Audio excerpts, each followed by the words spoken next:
This episode is brought to you by Progressive Insurance. Fiscally responsible, financial geniuses, monetary magicians. These are things people say about drivers who switch their car insurance to Progressive and save hundreds. Because Progressive offers discounts for paying in full, owning a home, and more. Plus, you can count on their great customer service to help you when you need it, so your dollar goes a long way.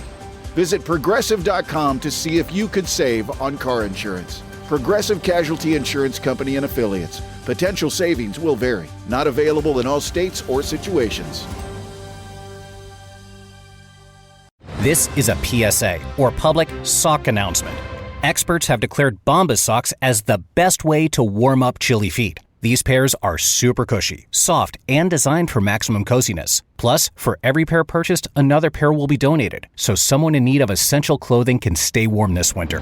Go to bombas.com/listen and use code LISTEN for 20% off your first purchase. That's BOMBAS.com/listen and use code LISTEN at checkout.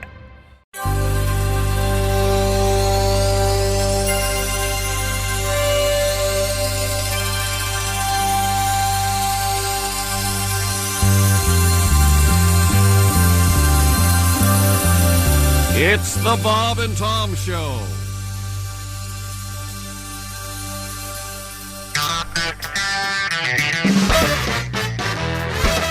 He's coming for you. He's gonna get you. Attack the Wiener Man. He's coming for you. He's gonna get you. Attack the Wiener Man.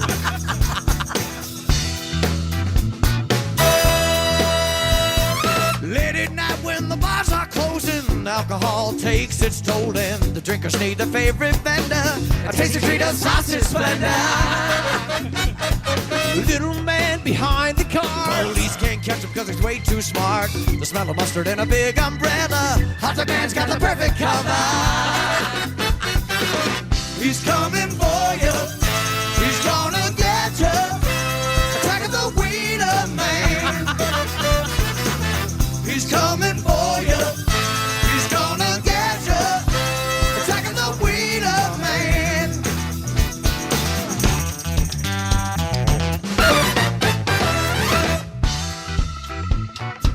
Oh, yeah.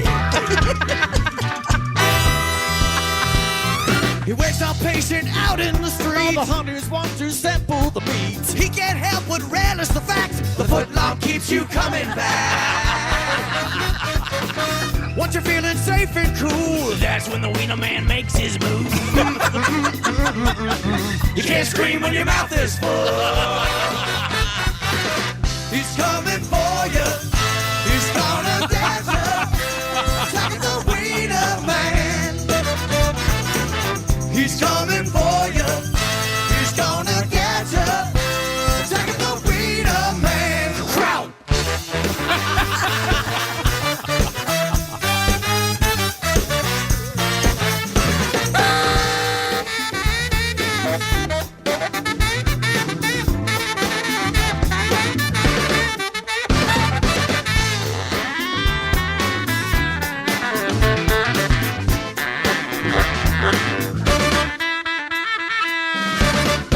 He's coming for you. He's gonna get you. Attacking the Wiener Man. He's coming for you. He's gonna get you. Attacking the Wiener Man. He's coming for you. He's gonna get you.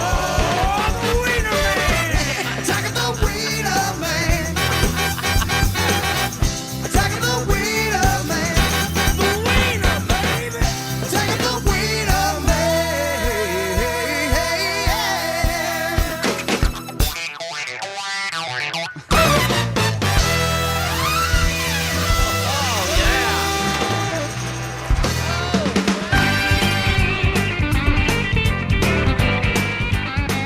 Try it again. There he is. Mummies. What he said was mummies. Hi, it's the Bob and Tom Show. Christy Lee at the news desk. Hello. Pat Godwin in the performance room. Hey, chick. There's Joshua Arnold. Chick. He's at the I Hate Steven Singer sidekick chair. There's Ace Cosby. Hey. I'm Chick McGee. And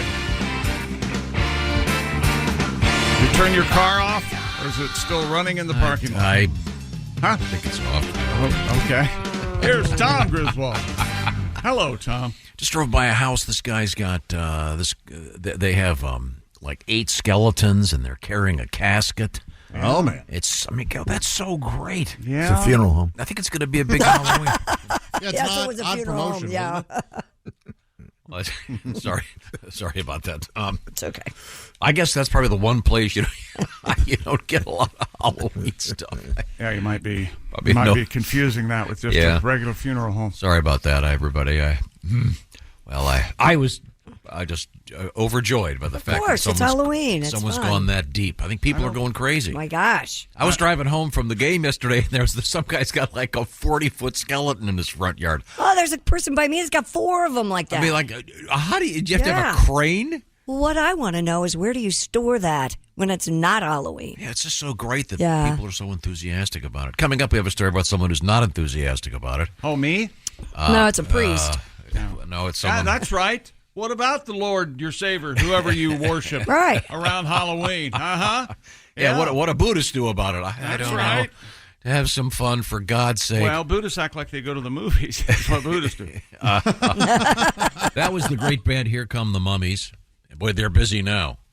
This is their season. Got this nice letter from Jack in Linden, Pennsylvania. Hey, Jack. He says, thanks for introducing us to Here Come the Mummies. Friday was the 4th time I saw them. His last name's not Mahogoff, is it?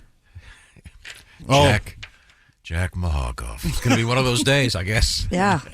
No, Jack's last name is not Mahogoff, and now that you've said what it might be, I'm not going to tell you what it is. He's just Jack from Linden, Pennsylvania. And his wife's a big fan. Are you trying to tell me he doesn't enjoy himself? Hey. Huh? It seems Cast any aspersions. Presumptuous?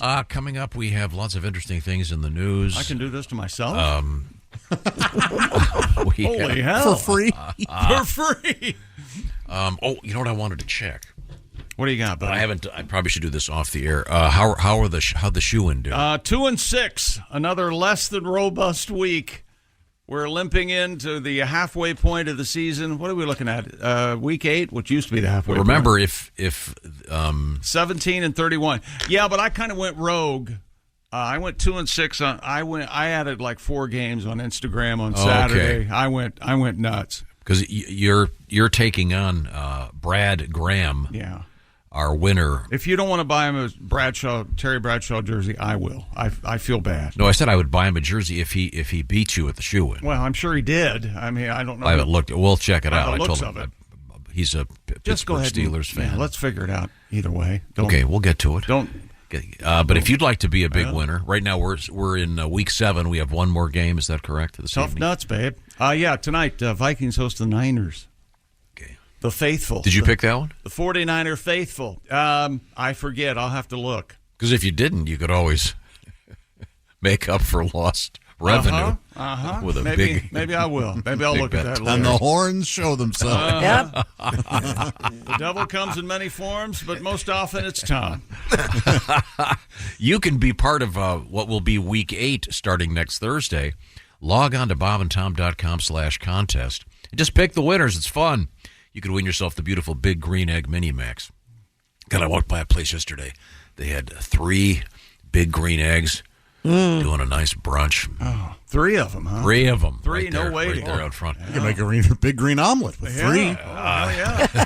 We also have another thing going on. I look right over there. I look right beyond Ace, dreaming about his car that still has the laundry bag as a rear window. Ace, I offered my car to you, Ace. Entering the 4th month of You can repairs. drive my car. I've got an extra car. I've got a Suburban. You can drive it around. It's glorious. Orange insoles. Wow. He doesn't want to talk about it. No, he doesn't. We got a minute or two. My guy's coming over today. He can look at your window. That's it. Have that happen. Yeah. The orange insoles, folks, they're not just about feet. They're about kegerators. Look at that. It's a giant kegerator. We're giving that baby away. That'd look great in your garage, in your basement. If you're married, if you're not, you can put it in your living room.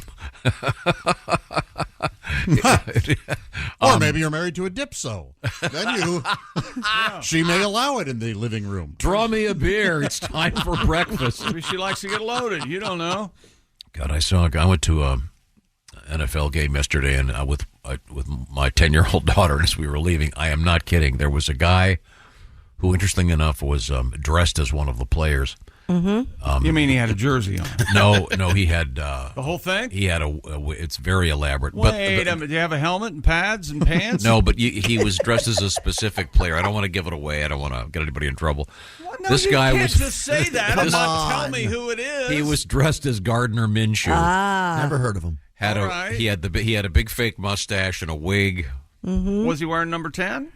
Yeah, he was essentially being held up by one of his friends, by which I mean carried out of the game. I see. And I don't blame him.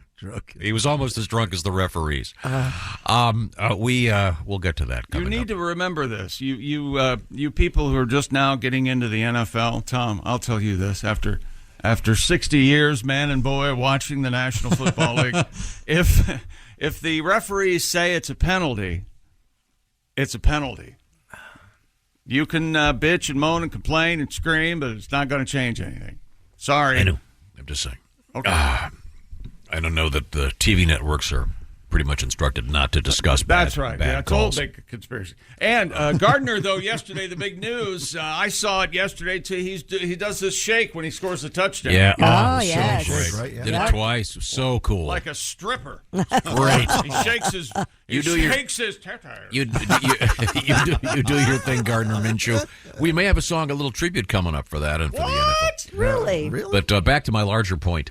Brad Graham of Erie, Pennsylvania, was our big winner The s'more. of Week 6. We call him the s'more.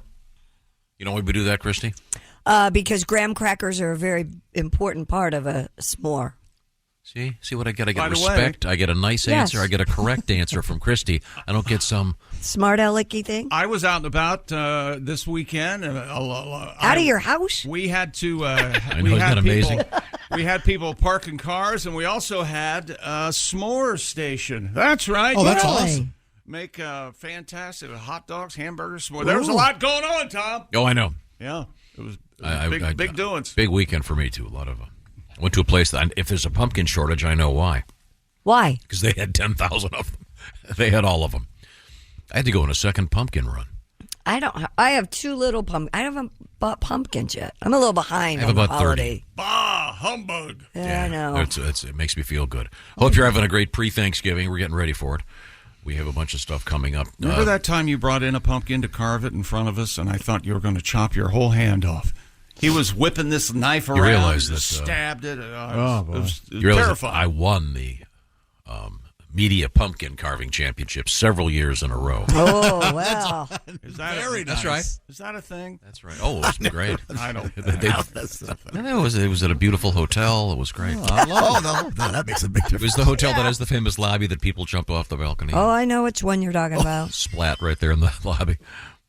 Famous for it. Yeah. They didn't do it that day. Well, Chick was apparently there for one of the flyers, No, if you they will. told me about it after. Never mind. Didn't Boy, they pick the the way guy up you with a take- spatula? Well, the way you take a story and just Coming up, we have pumpkins impaled on spires, among other things. We have some pretty cool stuff. Chick, you mentioned hot dogs and hamburgers. So you Yes. had over there. I guess what? I'm having them tonight. Why? Why? A cooler just showed up in my house. oh, That's from right. What, Full from of what? where? Omaha Steaks. Yay. I got home Friday, and there she was on my porch in all its glory. What a beautiful, beautiful monstrosity that is. Oh my gosh, Man. fall in the air. I can't wait to do some fall grilling today. It's the perfect time. Omaha Steaks has all your fall cravings covered, 50% off site-wide. That's right. It's their semi-annual sale. 50% off all your favorite tender, juicy, extra-aged steaks like those butcher's cut filet mignons. Josh, were those in your cooler? Yes. Go to omahasteaks.com today. Use code BTS at checkout. You're going to get an extra $30 off. That's Omaha Steaks. The possibilities are endless. Endless flavor, endless value, incredible entrees, scrumptious sides, decadent desserts. Did you get any of those, Joshua? I sure did. Those caramel apple tartlets that brown up so wonderfully in the oven. All of that 50% off during the semi-annual sale. And as usual, every bite is backed by their 100% unconditional money-back guarantee. Tom, just to make you jealous, you know what else was in that cooler? Jumbo Franks. Oh, okay. I thought you were going to say lasagna because I know it's the greatest. Yes, it is. That meat lover's lasagna is killer, but Any time of year, by the way. well, for sure, but particularly this time. Oh man, Franks. Oh, man. Nice, I'm getting Jumbo hungry. Franks. Go to omahasteaks.com. Shop all your delicious favorites for half the price. Don't forget to enter promo code BTS. That's BTS. You put that in at checkout, you're going to get an extra $30 off. Please hurry, though. This semi-annual sale is only for a limited time. Minimum purchase may apply. Visit omahasteaks.com for details. You know what? I'm going to take some photos for all of you to enjoy of my Thank you. That's grilling. very nice. An invitation would have been nice. Are you going to put na underneath them? I think I will. Coming up in the world of world records, we have something that... Shut up. Not worth a damn. Oh, that's great. If you're a golden retriever and you're listening, don't go anywhere. And I'll give you a hint as to what's coming up in sports. You weren't the only one that snuck in to an NFL game yesterday. I'll Would have you to care explain to tell that story? I'll tell it when we get back. Snuck Massive- in. You have tickets. I know, well, my iPhone crapped out, and in the world of electronic tickets, guess what can happen? I'll tell you next. This is the Bob and Tom Show. This episode is brought to you by Progressive Insurance. Do you ever think about switching insurance companies to see if you could save some cash? Progressive makes it easy. Just drop in some details about yourself and see if you're eligible to save money when you bundle your home and auto policies. The process only takes minutes, and it could mean hundreds more in your pocket. Visit Progressive.com after this episode to see if you could save. Progressive Casualty Insurance Company and Affiliates. Potential savings will vary. Not available in all states. This episode is brought to you by Prime Video. In the small town of Holland, Michigan, nothing is ever what it seems. Behind the tulip festivals and pretty houses lay dark secrets that threaten to tear a marriage apart. Nicole Kidman stars in this darkly twisted thriller about a wife and mother whose quest to uncover her husband's secrets may get her more than she bargained for. Holland, streaming on Prime Video March 27th. Welcome back to the Bob and Tom Show.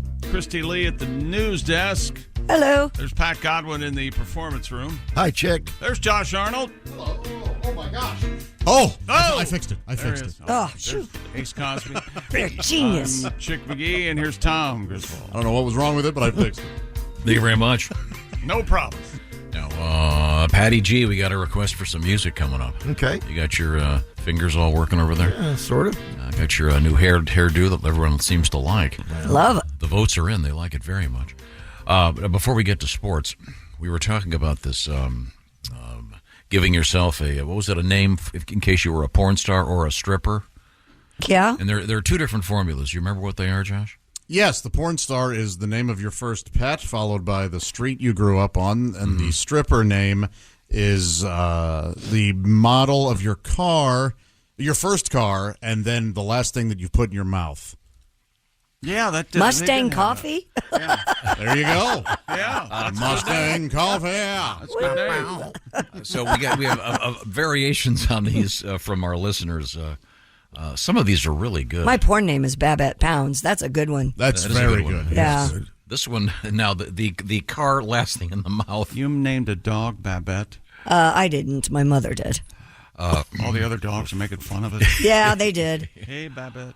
Stripper. They thought she was a poodle. She really wasn't. So which one involves the automobile? The Stripper, yeah. okay. Ram banana. Ram banana. That sounds more like a porno name. You know, there are several websites of women eating bananas Are you serious? and women eating hot dogs, Clothed? women eating corn dogs. Yeah. Well, I would think they're in various Sure. different porn sites, but or sites. I'm sorry, not necessarily porn. Ace, those banana sites are very appealing. Your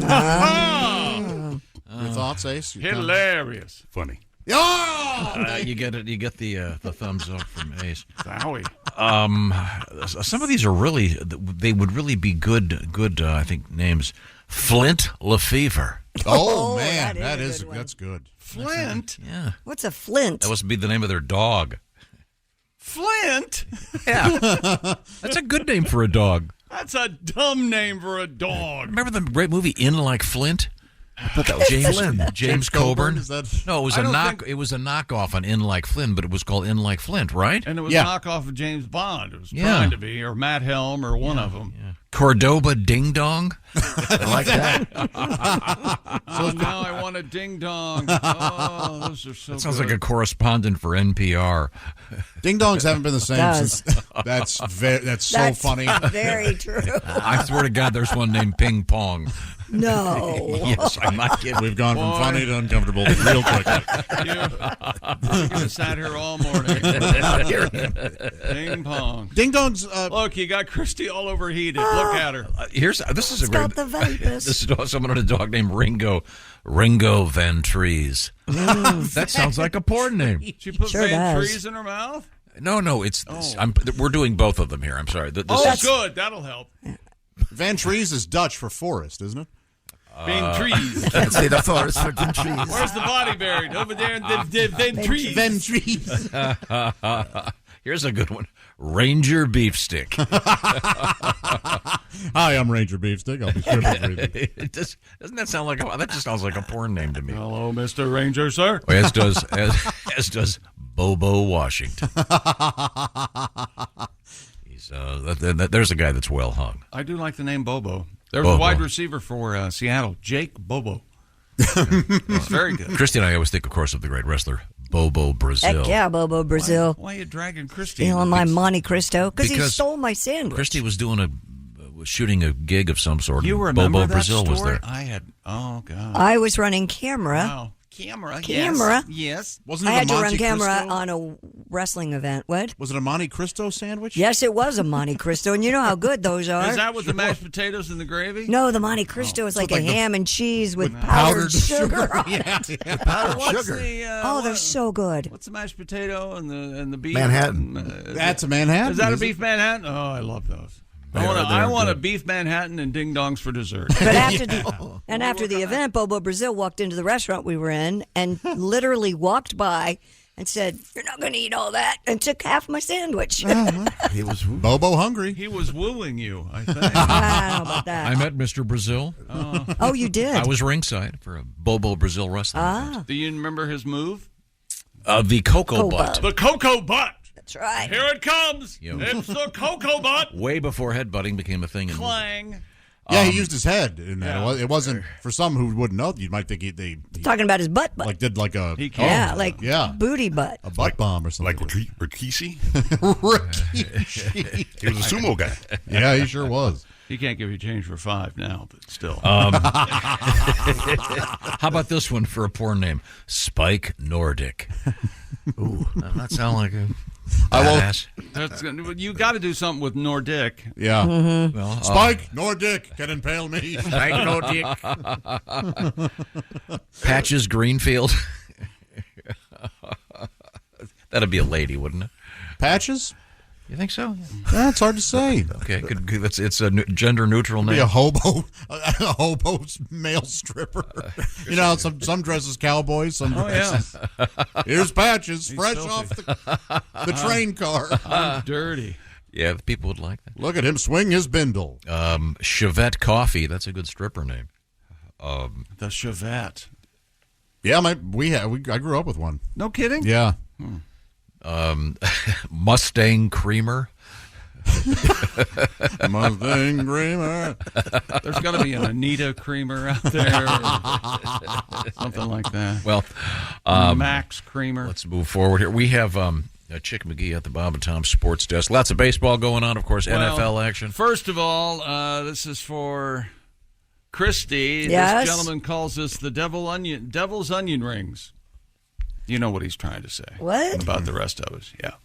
That were anuses, yeah. Oh. Christy, you were talking about people that have large skeletons in their yards. Yes. And Christy asked, where do you store them? I have a T-Rex skeleton that's over 9 feet high and 12 feet long.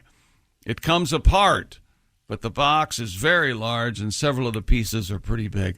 The pieces snap together, though, making it easy to put together. I put it in my garage. There Wow. No problem, he says. Yeah, but you probably can't put a car in there. No problem at all. Well, Tom can't put them. Is your garage packed? You can't put cars No, in? Well, no, now no, he's got I plenty moved. of garages. He's good. I moved. I got plenty of room now. Is that right? After not having a lot of room for a long time. Only a matter of time. Wait till those girls start driving. Oh, God. Have you promised them? I bet they want a pink Barbie Jeep. That would be good. Well, the way I figure, Right? the way things are going, with any luck, I'll be dead by then and won't have to worry about it. With the way things are going. Oh, that's right. How was the weekend? Was it brutal? I know that Saturdays and Sundays are brutal for you. Weren't they out of town? There might have been an airport run in there. We had a good Didn't time. you? Good. I bet you guys were happy to see. Yes, each other. but there was an incident, correct? Oh, well, the incident was yesterday. Yes. What was that? I woke up and I have a new iPhone. I've had it for about a month. Yeah. I woke up and all the apps had turned black, and I don't know what happened. And then, interestingly enough, I have you have that wallet on your iPhone. Sure. Well, everything on it was no good. Weird. No good. All the credit cards, everything was dead.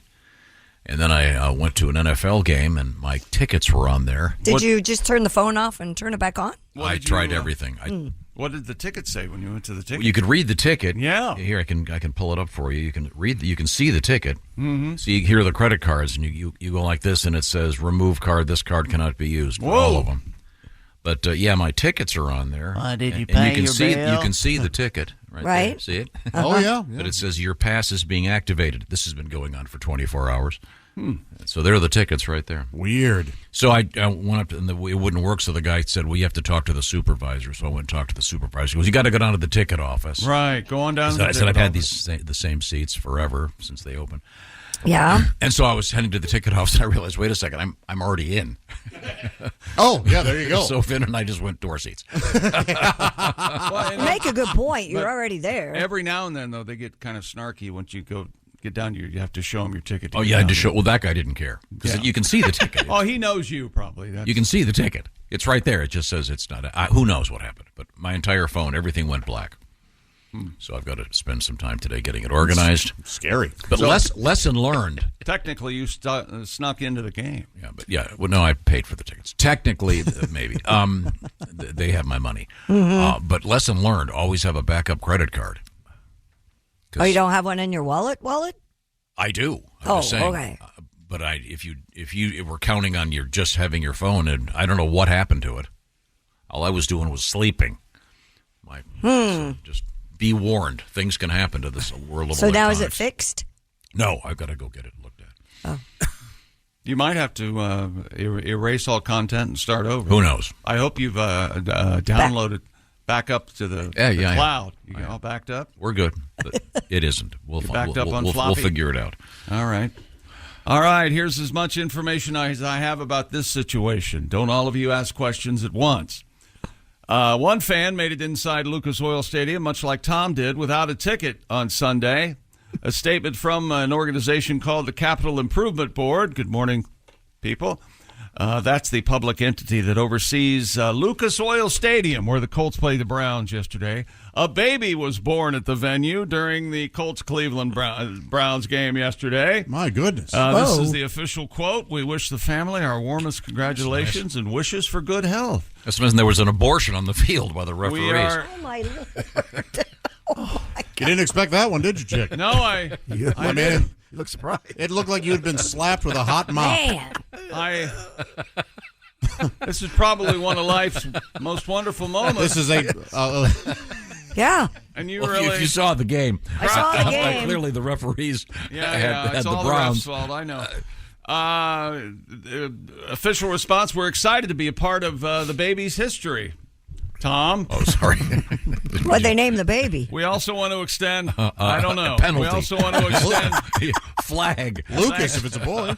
thanks to our partners at IU Health for being prepared for any medical situation. They do a great job. It's a blessing. The Indianapolis native and former Purdue Boilermaker wide receiver David Bell. Evidently, he's the uncle of the baby that was born. No kidding. We tried to. We thought she was going to have the baby before the game, but he said nope. It's all in God's time, and so there you go. Now I have a new niece, so hopefully I get to see her when I come back to the city. There you go. That's great. So it's Well, She was due on the 26th, but babies don't care. nope. doing the 26th. Tom, the baby was born, Tom. That's a good thing. It's nice. Do they do the thing where they hold it up?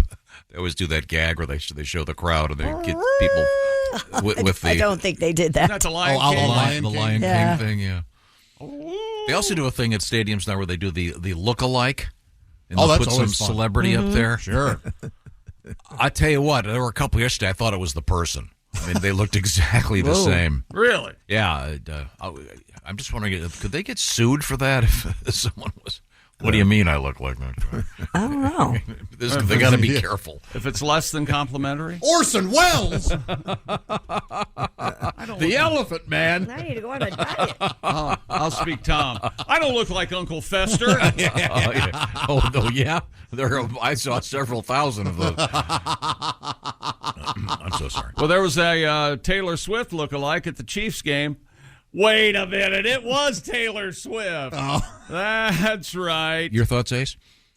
They're not dating. Well, they are now, I think. Taylor was they're at spotted least- at the, They may not be going on a date. It ends in ing. Yeah. that's not the verb you want. Date.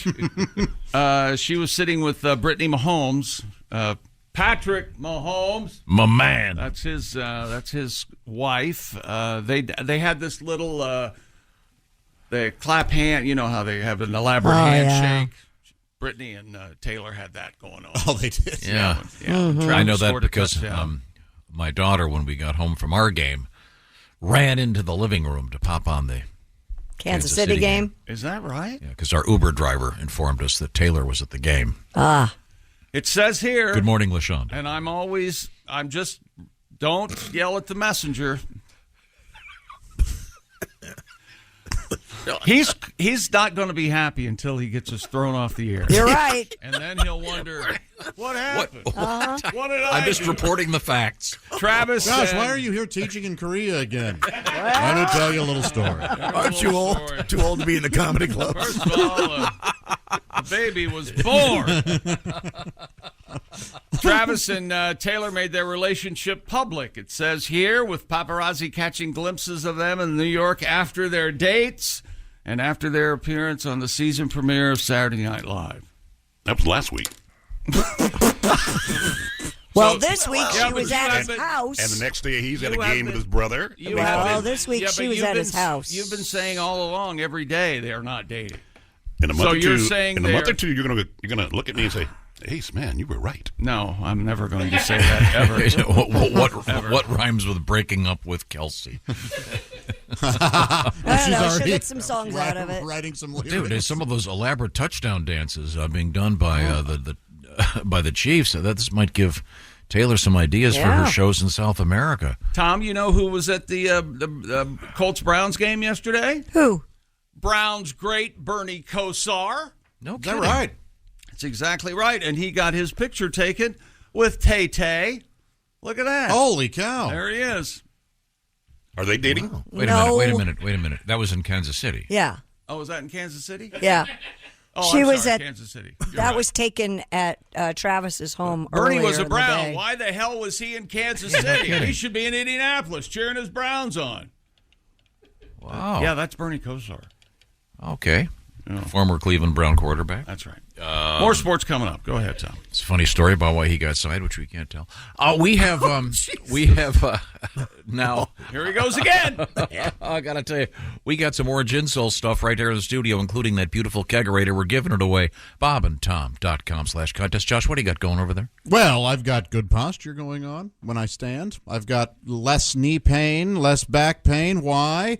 Orange insoles, that's right. It's spooky season, but you know what's really scary? Back, hip, and knee pain. Were you guys frightened? No. Well, that's because you Right? are also doing well. If you work on your feet all day, you walk around with shoes that have that lame, thin liner inside, you're getting zero support, much like I do every morning, if you know what I mean.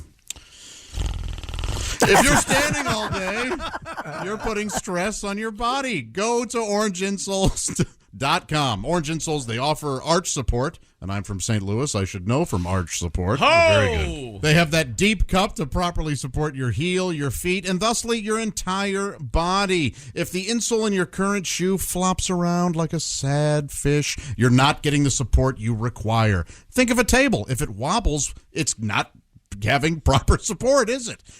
Same with a house. If your house wobbles, my gosh, you've got issues. It's all about foundation, my friends. Head to orangeinsoles.com for free shipping, where your Orange Insoles come with a 60-day "We Want You to Be Happy" guarantee. Also at orangeinsoles.com, you can take their new quiz. It's all about your insole. You just answer a few questions. What are your symptoms? What shoes do you plan to wear with your Orange Insoles? What shoe size do you have? And you'll get recommendations guaranteed to work.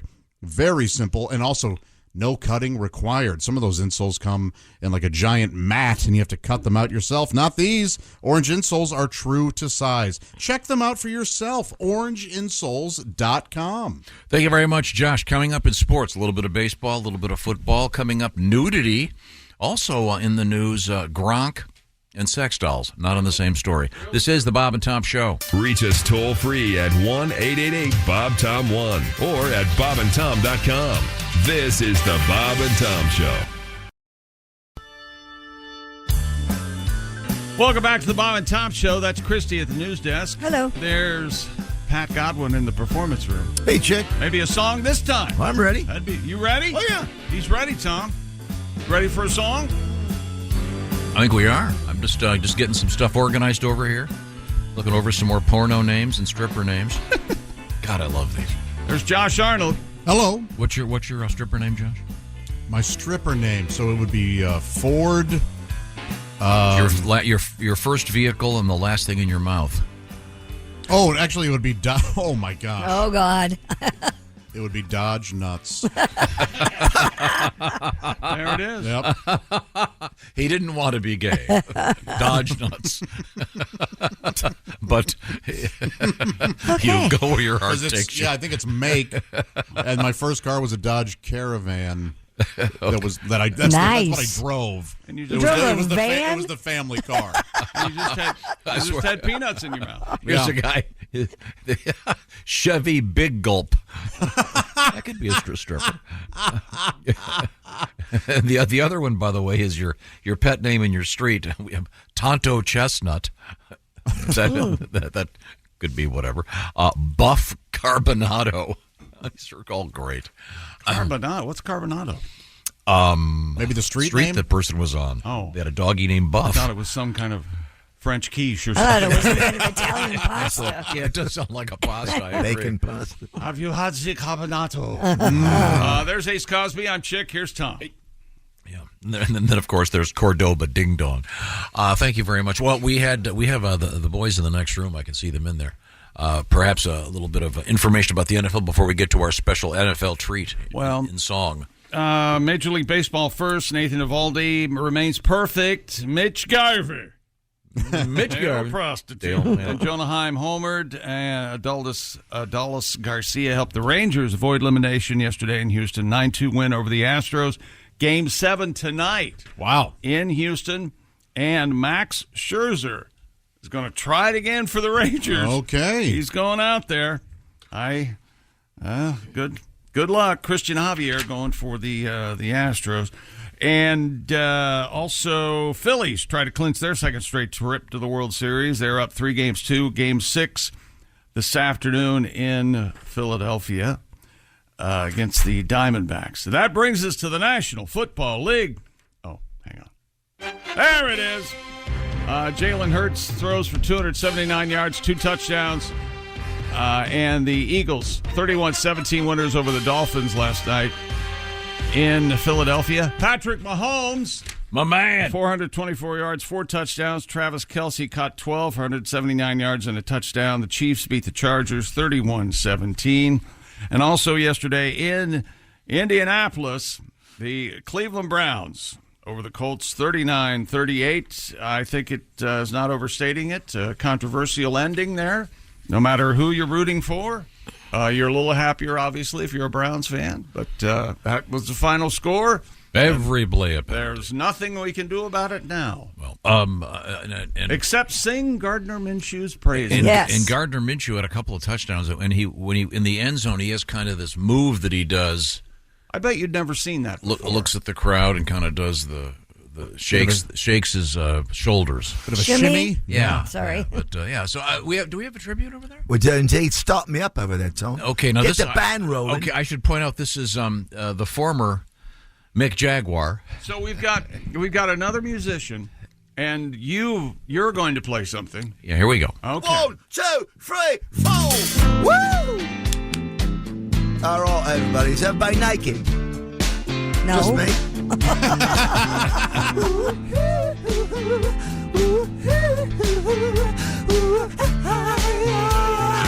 Quite the production.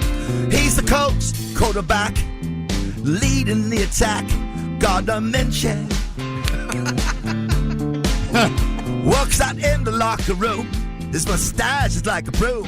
Girls wanna kiss, yeah. Everybody sing along if you want.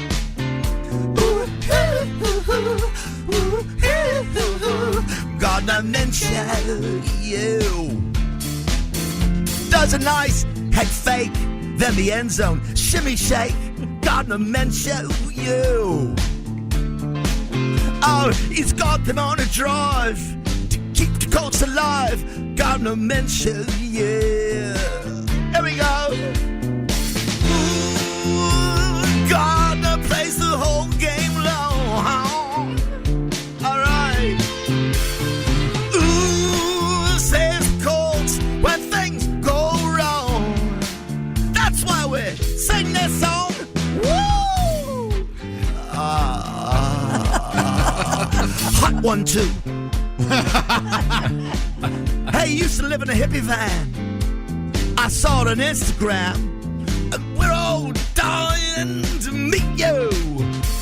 There's nothing you can do when the referees beat you. Gardner Minshew, oh, it's true. Sad but true. Gardner Minshew, do one more time with He Feels Good.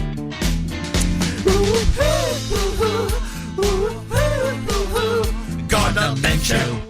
Oh, yeah. Very nice. The Gardner Minshew song. Thank you very much, though. That's Got beautiful. Dean on bass. Beautiful thing. Thank you, Archie Dean on the bass. Very good, very good. Had drums and the whole thing. Oh, it's man. great. Very, Wow, very what a good. production. It's a phantom production. We have our contest out there. Every week, we give away the Big Green Egg Mini Mix. Distraction. The Big Green Egg Mini Mix. Pigskin Pick'em, Tom. The Pigskin Pick'em competition.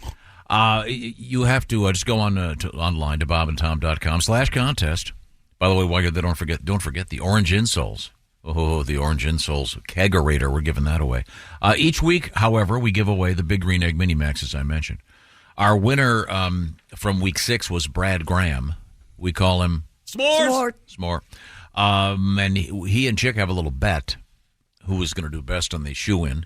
So we'll see how it comes out. I promise him if he beats the Chickster, I think we he should gets go a ahead and Terry do it. Bradshaw throwback jersey. I can't imagine he didn't do better than I did, but I picked more games, and we should go ahead and do it anyway. Okay, we'll see. I think we'd look a little Grinchish. The roster right here. Okay. We'll review that. If you'd like to be in on Game 7, on Week 7, I'm thinking of the World Series. If you want to be in on Week 7, go to bobandtom.com/contest. Just pick the winners. It's that simple. And you could win yourself the Big Green Egg Mini Max. We just wrapped up. We'll wrap up Week 7 tonight. Week 8 starts Thursday. Yeah, it's very confusing. You are correct. We are in Week 7, one more game. I don't know that the weeks matter. as much as I don't think the it fact does. that there's a contest No. out there. Yeah. It's It would confusing trim 3 because- minutes off each time you did this if you didn't mention the weeks. It's a long show, Joe. Okay. I'll explain how plugs work to you during the break. We're coming right back with more sports. A great world record. If you're a golden retriever, do not stop listening to this show. We've got something for you. We're number one among golden retrievers. No, absolutely. This is the Bob and Tom Show. Add to or continue the conversation. Check out the Bob and Tom Show on Facebook. Get the link at bobandtom.com. This is the Bob and Tom Show. Are your ulcerative colitis symptoms proving difficult to manage? Tremfya guselkumab can help you manage the cycle of UC symptoms. At 1 year, many patients taking Tremfya achieved clinical remission, and some patients also achieved endoscopic remission. Individual results may vary.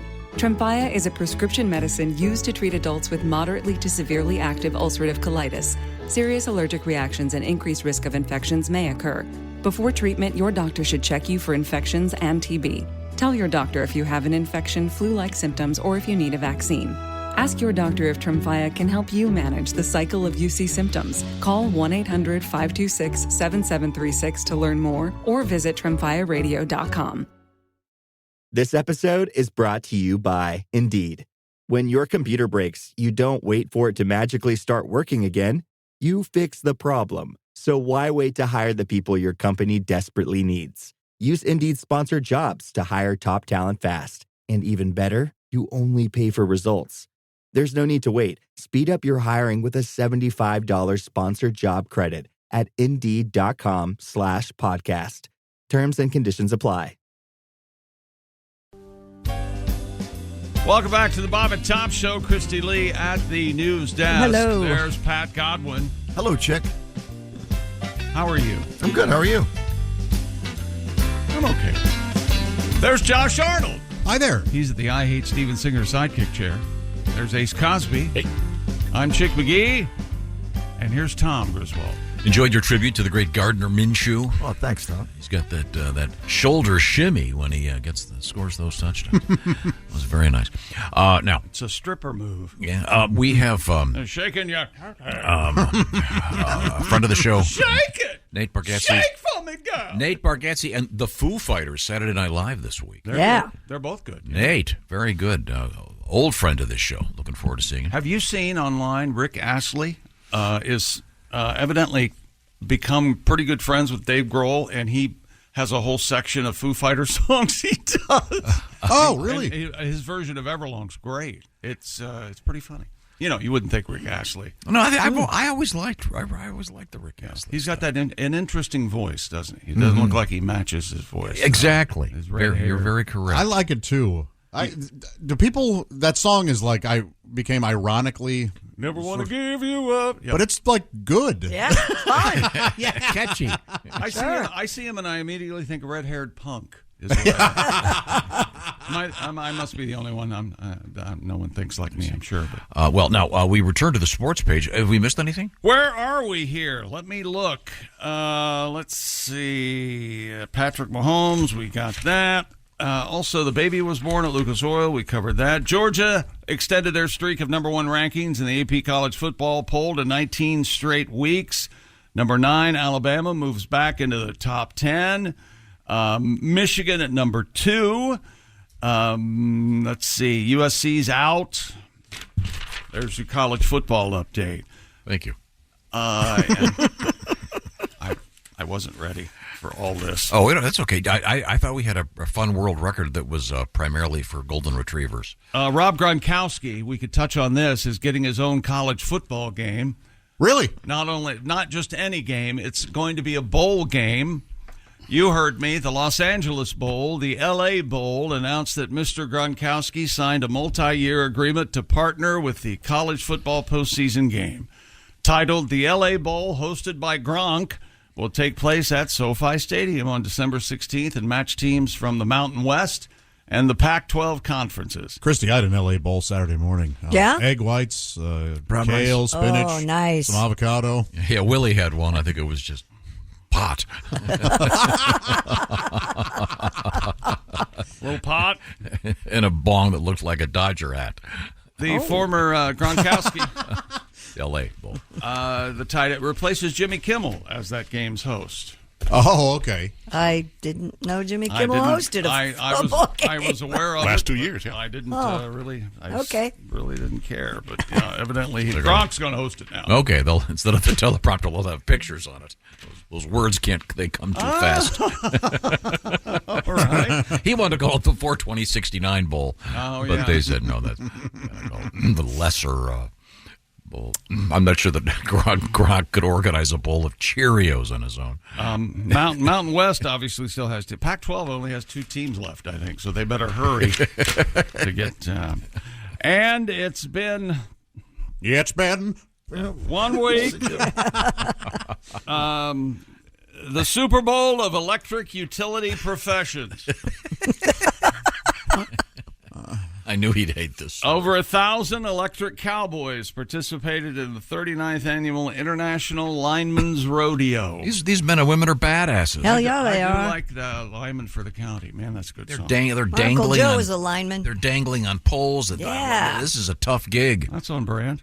The competition sees line workers participating in events such as climbing a 40-foot wooden pole and rescuing a 6-foot 1-inch, 165-pound mannequin named Rodeo Joe. Wow.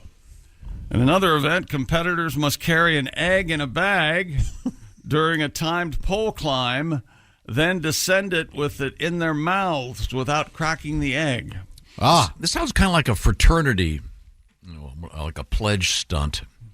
Except in a frat, the egg would have to be in their ass on the way down. Well, you're a Fiji. Now eat the egg. There we go. I'm not a big frat fan either, don't get me wrong, but did a frat guy bully you at one point? Beat up. Make you feel less? There was a frat. Well, there was one very unfortunate stunt. Go on. I won't go into it. The guy plummeted to his death, but the one where they had to put the marshmallows in their ass, run up the steps of Hamilton Hall, and if you dropped it, you had to eat it. Now, is that I did not participate. Is that Alexander Hamilton Hall? Yes, exactly. Wow. Very impressive. Man, have you seen Hamilton, Tom? Man, I love that show. I've seen it 3 times. Yeah. I've seen it twice. I'd go see it again, by gosh. Josh, your thoughts? Oh, no, I haven't sipped from the Kool-Aid, if you will. Neither have I, Josh. I'm with you, buddy. I caught like 5 minutes of it, and I went, oh, yeah, okay, not for me. I want to be in the room where it happens, Jake. I didn't like it. Loved it. 1 second of what I saw. The King's song and then the reprise. Oh, it's delicious. It's okay. Now, let's get back to this. Not for me, and... let's get back to the... Now, what's your main objection? Well, of course. There are no zombies in it, that's it. Well, there's that. Whoa! But I don't know. I think it's a gross reconstruction of history. Hamilton was a white man from the Caribbean. I don't know why we have to. Has anybody dared protest that, like outside one of the showings? Casting has become gender neutral and a big sign. I mean, did you see whites only? Well, didn't you see Meryl Streep's going to be Mandela in a new movie? I didn't see that. That's how good she is. So let's get back to this rodeo. According to the Wall Street Journal, over 1,300 journeymen and apprentice line workers took part in this year's event to make up teams from the U.S., Canada, and Brazil. Oh. They have electricity in Brazil. Did you know that? Oh. I was not aware of that. The most difficult thing is more like a rodeo. They have to grab a line with a very strong current running through it. And if you can hold on to it for 8 seconds, a lot of serious burns. Yeah. Yeah, you can go ahead and try Red Bull. But ride that lightning. Yeah. Am I right? It's the amperage that kills you, not the voltage. Something like and from what I understand, if you are holding on to it for 8 seconds, you're never letting go. Isn't that one of the problems? Is that you can't physically let go? Yeah. Your muscles flex. Okay. Yikes. The Lineman Rodeo sounds like fun. Okay. What's coming up in sports? We've got a world record if you'd like to. I don't see the Golden Retriever. Is that we have Christy's, time. No, area? it's the record is if you. A teenager has broken the Guinness World Record for the highest catch of a tennis ball. Thus, the Golden Retriever. With the help of a friend piloting a drone. Cameron Heining caught a tennis ball from a height of 469 feet, 469 and a half feet, beating the previous record of 75.4 feet. I'll say. I guess. Yeah. He was required to catch the ball with his bare hands. Said it did not hurt more than really hard high five. Couldn't have been easy. I don't see anything about golden retrievers in this. Well, story. I'm just saying. I think we should try this with golden retrievers. Because they can catch a tennis ball. Did you see the security dog who was retiring after like 25 years of service? 25, and he was a drug sniffing dog at the airport, and they had one last piece of luggage for him to. He went over and sniffed it. And of course, they sit down when they smell something, and then they release tennis balls from overhead and all over the. He was like so happy. Oh, that's very sweet. Very, very cool. Yeah. Well, this kid caught a tennis ball in his bare hands. Yikes! Kind of fun. I would have thought the record would have been like 3,000 feet or something. Didn't Gronk catch a football from like a helicopter, 500 feet in the air or something like that? Yeah. What do you mean, a tennis ball? Let's try this with a bowling ball, and then we're talking record. What do you think, also Josh? These 15, 20 feet before it kills you. There are a series of videos where a guy owns a former drug-sniffing dog, and he said, I'm going to have fun with my drug-sniffing dog today. And the German Shepherd's sitting there looking at him, and he goes, okay, this morning we're going to have to go to the grocery store, and we're going to get some milk and eggs and some ham and cocaine. And the dog goes, huh? What? And then the guy goes, just kidding. Pretty good. Dog knows the word cocaine, Tom. Well, yeah, that seems like an easy record to break, this one. It can't be easy to catch that tennis ball like that. I don't think you know how high that... High in 400 the and air how was 469 and a half. That's a lot. Yeah. That's I saw some hippie do 10 this. stories. I saw some hippie do this with his dog on a beach once, in a van. Yeah. He put down his hacky sack. Hey, dude. What? That was a high record? Is that what we're that's different. Okay. Coming up in sports, what else have you got? I don't know. You had the poor guy sifting through papers looking for the words golden and retriever. never found them. I mean, Christy picked up right away. You've got a tennis. What kind of tennis ball record doesn't involve a golden retriever or Serena Williams? This one. That one. I just had one. I wonder if there is a dog record. Thanks, Tom. A world record for dogs? The longest tennis ball caught on a fly by a dog? Probably some halftime show. That would be great to see. Oh, the Frisbee dog. I love the Frisbee dog. This portion of the Bob and Tom Show is brought to you by something delicious and tasty, and I can't wait to get some this fall. What am I talking about, Josh? Well, thank you for calling me delicious and tasty. I appreciated that. You know what else is delicious and tasty? What? Omaha Steaks. Yes. That's right. It's the fall. Fall leaves, sweater weather, and fall grilling. Oh, you've got tailgating. You've got that urge to enjoy some cozy comfort food. Omaha Steaks has all your fall cravings covered with 50% off site-wide. That's right. It's their semi-annual sale. That's 50% off all your favorite tender, juicy, extra-aged steaks like those butcher's cut filet mignons. That's right. Go to omahasteaks.com today. Use promo code BTS at checkout to get an extra $30 off your order. With Omaha Steaks, the possibilities are simply endless. Endless flavor, endless value, incredible entrees, scrumptious sides, decadent desserts, and so much more. All of them 50% off. That's right, the semi-annual sale. And every bite is backed by their 100% unconditional money-back guarantee. Go to omahasteaks.com. Shop all your delicious favorites, like those jumbo franks. Don't you dare call them hot dogs. They are far superior to any other frank out there. And they're half the price. Enter promo code BTS at checkout for an extra $30 off. But hurry, this semi-annual sale is only for a limited time. Minimum purchase may apply, but hey, that's not going to be a factor. No. You're going to want all of it. Visit omahasteaks.com for details. And a special Bob and Tom tag. Don't forget the lasagna. You hear me on this? You're going to thank me.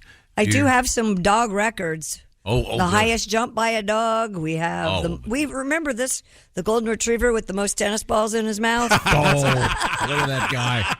That's the best. That's a world record. We have a couple more that you might be interested in. And coming up, Are other women bitchy to other women? Well, we have statistical Where proof. have you been? Well, when you hear this, it's all coming up. This is the Bob and Tom Show. This episode is brought to you by Hyundai. Think you know what an electric vehicle should be? Think again. From the charge time and range in the Ioniq 5 and 6 to the 601 horsepower Ioniq 5N, Hyundai is redefining what EVs should be.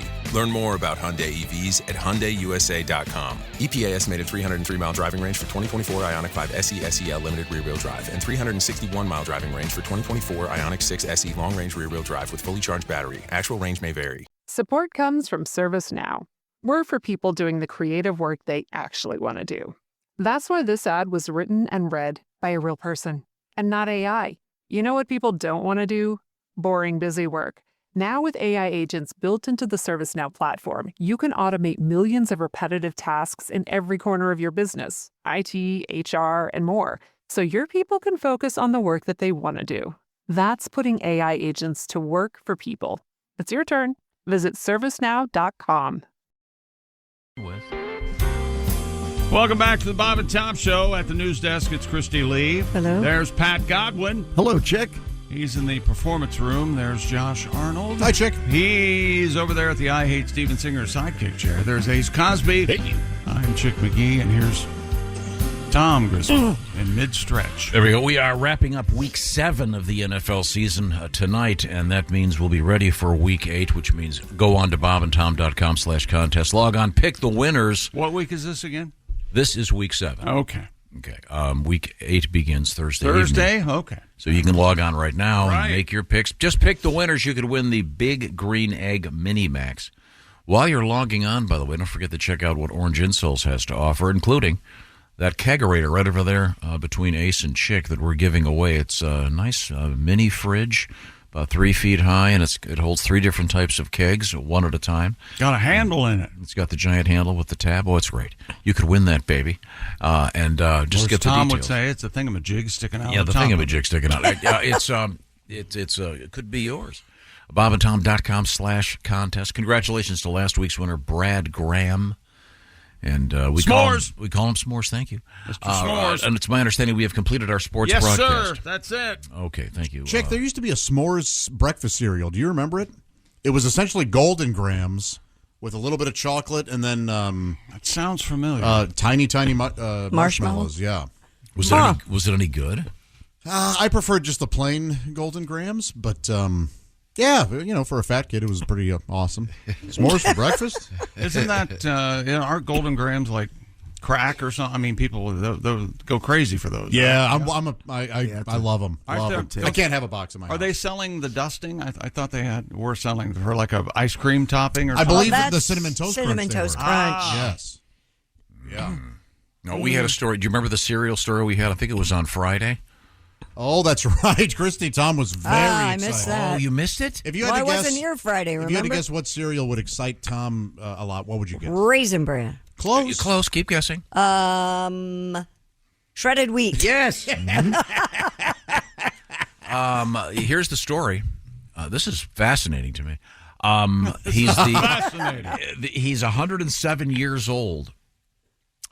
His name is Mr. Leonard Howes. Yes. Born in 1916, served during World War II. He's English. He's a Brit. He's seen 5 different monarchs on the throne during his lifetime. Didn't vote for any of them. No. Once again, he's 107, and his daughter-in-law, Ms. Carol Howes, said he puts his long life down to eating shredded wheat with full-fat milk and plenty of sugar for as long as he can remember. Well, look at that. Isn't that great? So is he still alive right now, or do we know? Yes, and as I said earlier, he credits his long life to having a gig in the Army in the mail room. He made it. World War II. He wasn't on the front line. I see what you're saying. Okay. Chick, what would the headline be for this? Old man's daughter-in-law? Also old person. Yes, very, very old. But I love shredded wheat. It's Yeah, my we favorite. know. Mm-hmm. What's But his you name? don't like the mini shredded wheat. No. You have to have the bricks. Like the big bricks. And I'm trying to find the hockey puck. I don't think they make them anymore. It was a different company. It was, they're shaped like a hockey puck.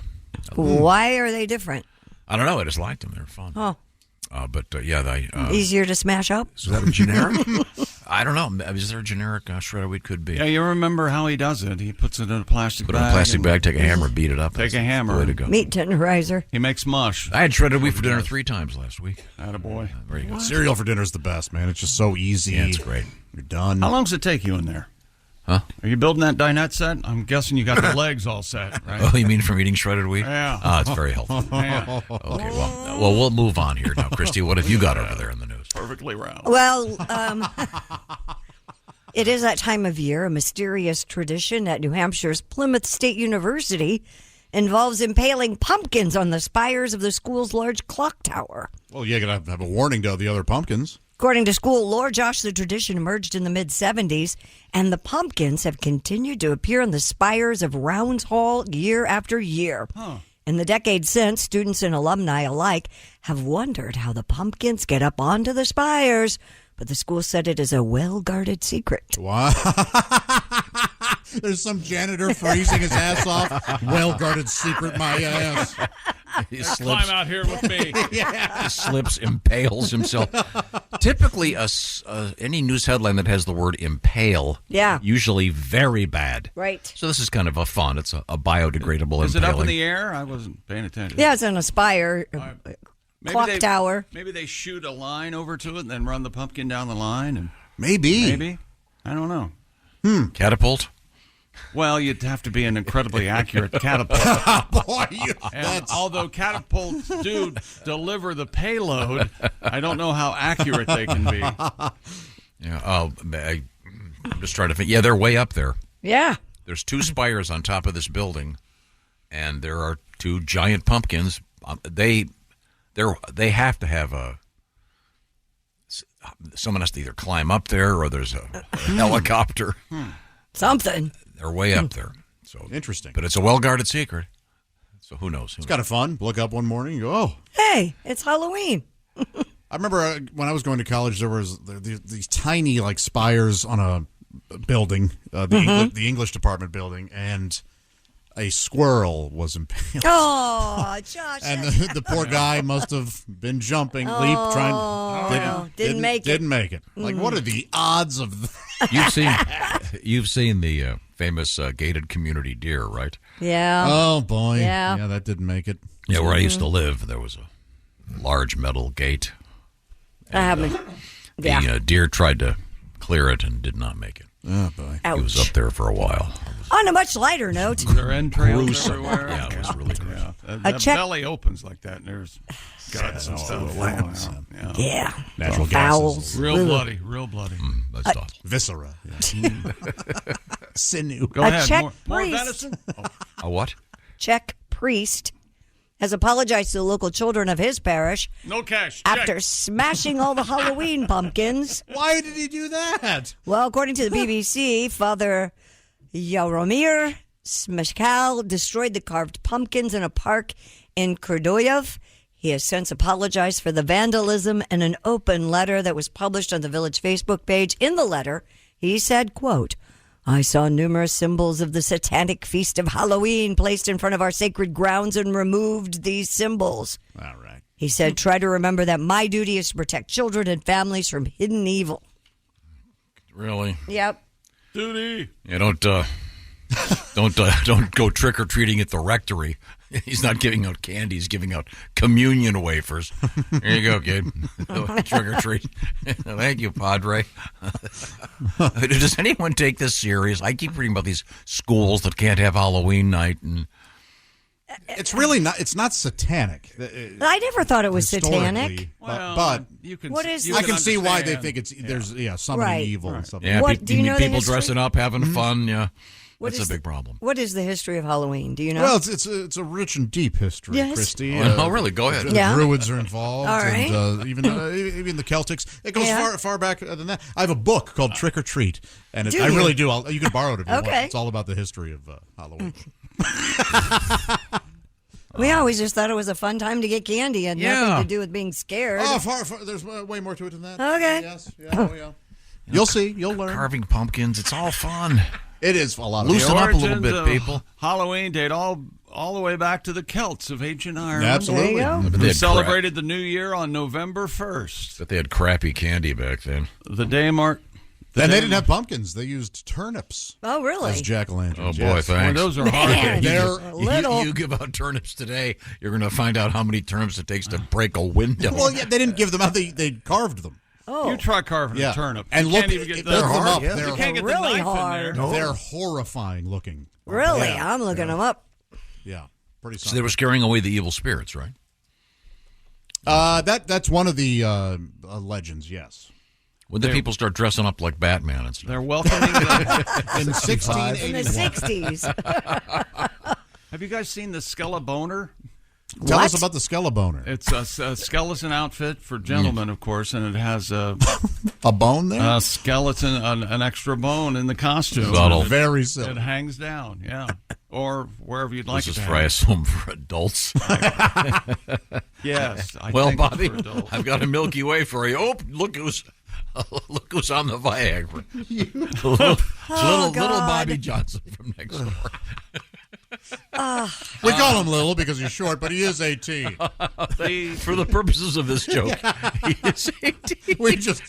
He's a little shorter. The tradition of carving jack-o'-lanterns originated in Ireland using turnips instead of pumpkins. It, allegedly based on a legend about a man named Stingy Jack, who repeatedly trapped the devil and only let him go on the condition that Jack would never go to hell. But when Jack died, he learned that You don't mess with the devil. heaven didn't want him either, so he was forced to wander the earth as a ghost for eternity. The devil gave Jack a burning lump of coal and a carved-out turnip to light the way. Interesting, yeah. These are creepy. I know, aren't they? They're like real long. And They look like mummies almost. I'm glad we went with pumpkins. Yeah, I don't know if you can see that. Those were good calls, right? Pumpkins? Yeah. Yeah. Eagle instead of Plus the it- turkey. Isn't a turnip really hard inside? Like, I don't know. It would be Very hard. not mushy like a pumpkin. No. Huh. This article says that many schools have canceled Halloween celebrations. That's right. And it's due to a variety of religions objecting.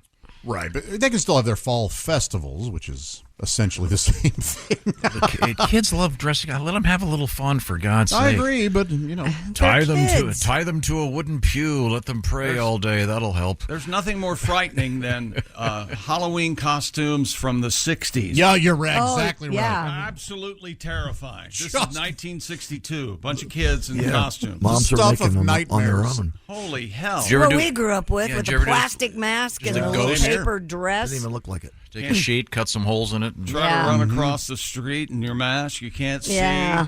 see. Yeah. Honk, honk, honk. You know, Tom. Yeah, there's always that sad headline. little Bobby Johnson with his erection. The 18-year-old? Was apparently run over by a Dodge Ram. He couldn't see because family the asked huge why he's extra carrying bone. candy and place it in the casket. The huge extra bone was in his eye. I blame Chick for this. Skeleton? Really? He brought up know what? It is a pretty funny costume. I'll take it. I'll take it. All right. We have Christy Lee at the news desk, and It's she very hasn't- complimentary. She hasn't quit yet. British authorities investigating a report of a dead body. Here we go again. You ever see a dead body? We're relieved to find out that it was Sir, I just haven't. a life-size sex doll. Oh, no. Passers-by called police after spotting what appeared to be a hand and foot sticking out of some undergrowth of a country lane in Warwickshire. I've told this before. My mother made me touch my grandfather in his casket. Yeah. Because if I didn't, I would dream about him. Isn't that Yeah. a wonderful How old Isn't were that you? wonderful? There's a fun story about a sex doll, but wait a minute. 12, Let's cut 11. to Chick's grandmother in the casket. Go. Grandfather, if you'd pay Sorry. attention to one word. No, I I'd was so say. put off by it. I'm already trying to forget it. A forensic pathologist was called in, and after a 31-hour investigation, This guy must sounds to me really like he good. humped it. it wasn't very good. Wait a minute. She seems to be screaming with a whistle. Police Had a welcoming anus. No, they confirmed the foot and hand belonged to what police describe as a realistic inflatable sex doll that had been discarded. Inflatable yet? And it took 31 hours. Hence the whistling. Okay, I can understand the real dolls, those things being Right. mistaken for Exactly. a corpse, but not like an inflatable. Have you ever seen a realistic inflatable sex doll? And if the foot and hand were all that was left, wouldn't it just be flat? Well, the rest of it, I assume, was under the dirt. Okay. You know, this actually raises a problem. Which is? In contemporary culture, how does one get rid of a sex doll? And I have the solution. Oh, okay. All right. Well, what's your solution? I do the same thing I do with my Christmas tree. Leave it on Dump the curb? it in somebody's yard? No, I'd be on a country road, open up the way Like back, like what happened here. roll it into the ditch and drive off. We need to have the way certain firehouses have a place you can drop a baby. Yes. Well, we didn't react earlier to your comment enough. Oh, Is my that gosh. what you're trying to do? So there'd be a place. There'd be a Lord. separate drawer, obviously, For sex dolls. For sex dolls, that way you could drop one off anonymously. They have wonderful names. This is a great Aren't they idea. like- Don't like poop with us. Heaven's Box or something, or what are they called for the babies? I don't know. The baby box? Maybe they are just called baby boxes. They're very No, but it's a It's great a thing. great idea, yeah. Yes. It's a place to So avoid. you want the same thing like a baby box, except for an Sex adult, dolls. Sex doll box. That Wait way, a minute. because we get this problem every once in a while. We have the story where they see a floating thing in a river and they think it's a human body, and it turns out to be somebody's sex doll. Because there's no secondhand market for them, is there? I bet doubt there it. is, but Oh, sure. yeah. I mean, you can go to the Facebook Marketplace and buy someone's used sex doll, Refurbished, probably. gently used, Ooh. except for Guaranteed to be except for washed the out. genital area, which has been wrecked. Oh, I destroyed it. But otherwise, it's perfectly good. Her arms are fine. It's all patched up, ready to go. Yeah, It's fine. yeah. Yeah. Ignore the telescoping uterus. Ew. the prolapsed. The prolapsed uterus. The genitalia. So when you find one of these sex dolls in the woods, this is like a horny Stand By Me.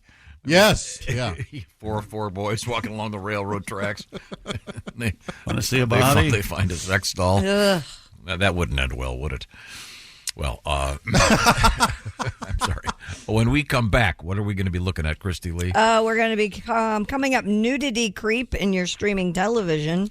Nudity Creep. Yep, it's called Nudity Creep.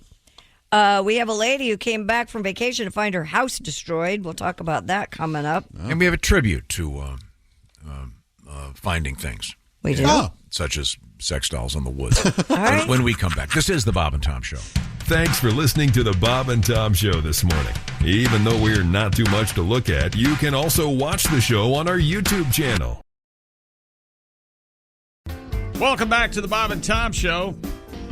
Christy Lee at the news desk. Hey. There's Pat Godwin. Hello. He's over there in the performance room. There's Josh Arnold. Hi there. He's at the I Hate Steven Singer sidekick chair. There's Ace Cosby. Hey.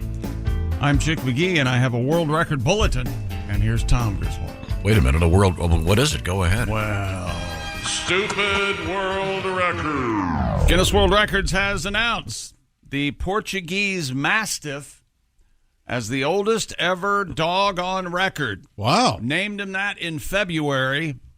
His name was Bobby, B-O-B-I. The dog has passed away at the age of 31. Oh, whoa. Wow. He was born May 11th, 1992. Wow. Man. 31. The purebred broke a record held by an Australian cattle dog named Bluey, who lived to 29 years and 5 months. Back in 1939, this record has stood almost 100 years. Wow. That's insane. Dr. Karen Becker, a veterinarian, confirmed the dog's death over the weekend, saying, "Last night, this sweet boy earned his wings." Oh. Despite outliving every dog in history. That's right. All of his friends. Yeah. Okay. Even some. That's sweet. Maybe even an owner. Did you give him this The story? dog that Maybe. probably had some puppies with. Okay. Fine. Let's move on. He was alive for 11,478 days, but that those days on Earth would never be enough for those who loved him. Man, these dogs are gorgeous. They are pretty dogs. Handsome boy. What kind of dog is it again? Portuguese, Mastiff, a Portuguese, some breed with a Mastiff. Very handsome. Very a Portuguese Mastiff, but you hope that there's a bigger dog in the female because this is a big dog. You don't want to breed them with right. Okay, female Chihuahua. You don't want to. She could Master Doodle. Master Wawa. How many? Master Wawa sounds like some snotty island off the East Coast. Yes, we're summering in Master Wawa. Oh. Speaking of doodles, I was watching a show on Netflix, and it was set in 1950s. I don't know if I told you this. Great story. Thanks, Christy. No, but it's a Tom thing because I'm watching this, and she picks up a stray dog that's in her trash can, and she brings him in, and and it's a damn doodle. They didn't have doodles in 1951. I mean, it immediately took me out of the, wait a minute, that dog is not going to be walking around. How many doodles are there now? Tons. There's a Bernie doodle. There's a golden doodle. You can pretty much anything kind of doodle. It sort of started with the Labradoodle. Now, for those to be AKC registered, you have to actually They're watch. not. But none of them are. A purebred dog. They're not considered. No. Name a breed that can be a purebred dog. Golden Retriever. You have to watch the Golden Retrievers have sex, right? For them to be AKC registered. No. Somebody actually has to watch. That's exactly right. Who told you that? Huh? You're thinking of thoroughbreds. My buddy that gives me dog porn.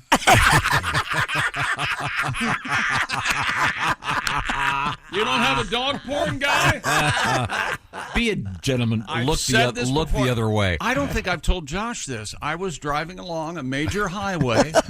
I look over the side of the road, and from a distance you see like these 6 or 7 dogs gathered around, and there was a boy dog giving it to a girl dog, and all of his friends were circled around watching. That's insane. That's awful. That absolutely happened. Did you roll down your window and cheer? Hey! Give her one for me! Aww. It was really something. Hey, effer, I did. Could we move on to anything? Is that wrong? Now, we had a news story Those about, are friends, though. About a... You ever crap right beside each other? What? That's a friend. Dogs do all the time. I have had the...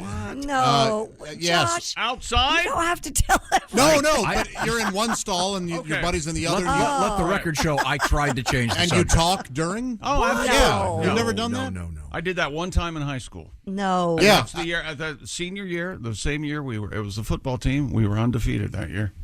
I can count. Oh, you should have done it more often. Wow. I can count on one hand the amount of times I've sat in a stall and somebody I knew was in the stall next to me and we chatted during. Right. It hasn't happened a lot. And when I went in, I didn't know anyone else was in the other stall. Oh. And I think I did the. Did you discuss your wide stance? Maybe. Remember that reference? Sure. Government official in Minneapolis airport. I wasn't trying to. I wasn't trying Those to are gorgeous restrooms, though, in the Minneapolis airport. Well, so we had a story about where was it in England? Oh, we're moving on. Okay. The I don't know which one you're talking about. Yeah, the sex doll thing. The police didn't know it was a sex doll. They saw a hand and a foot, and they brought the medical examiner over and In 31 hours to discover it was a sex doll. That's odd. They need a new pathologist. That's good work, boys. Wait a minute. This is vinyl.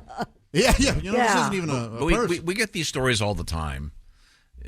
There'll be someone in a river, they'll see a body, and it turns out to be one of these sex dolls. Pat, didn't you have a tribute to this? What was it? In Michigan, we had a situation where they thought they found a dead body, but it was a sex doll. The fisherman saw this legs, body. yeah.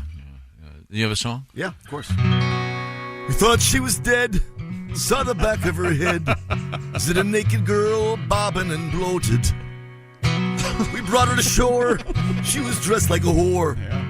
The poor thing a-drifting and floating.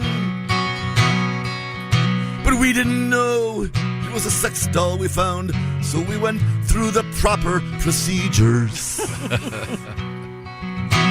There was no pulse, so we did mouth to mouth. To get the seaweed out, we used some tweezers. She looked so surprised with her mouth open wide. Then we figured out she was just plastic. I took her home and gave her some air. In the bedroom, that sex doll's fantastic. Thank you very much. That was the ballad of Edna Fitzgerald. Very, very nice. Well, speaking of which, it reminds me of this classic television show. Everyone's talking about the new hit reality show, Sports Illustrated's SI Swimsuit Model Search. The SI Swimsuit Edition is a top seller every year, and viewers are flocking to watch beautiful women audition. Well, Bob and Tom Television has a swimsuit show now. Forget about the SI Swimsuit Model Search. Check out the CSI Swimsuit Model Search. Okay, where is she? She's right down there on the beach, Grissom. They found her body there this morning wearing that red bikini and shoes by Gucci. She might have been hot last night, but she's cold today. CSI Swimsuit Model Search. They're looking for a gal with a great body who can lie still and hold her breath for a 2-minute scene on a beautiful beach. Tune in to Bob and Tom Television tonight for CSI Swimsuit Model Search. Okay. Can you play dead? Okay, thank you very much. Christy, What?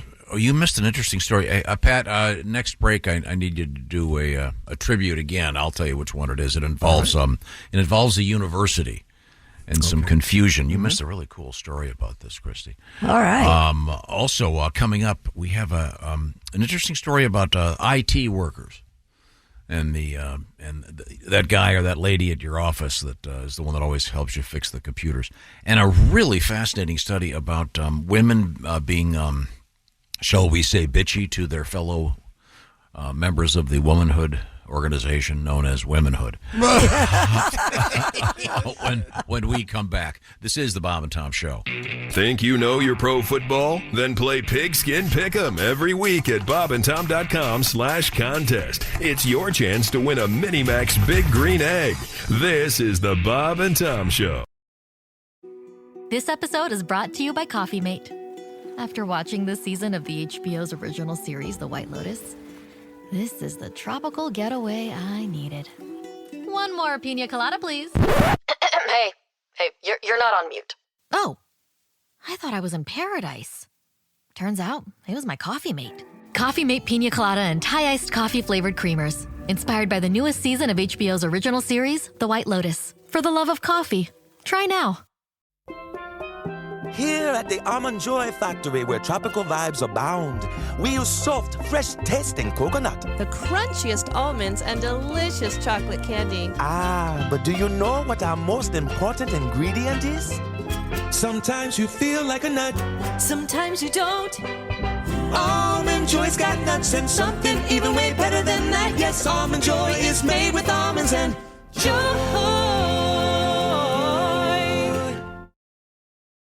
Last. Welcome back to the Bob and Tom Show. At the news desk, it's Christy Lee. Hello. There's Pat Godwin. Hello, chick. In the performance room.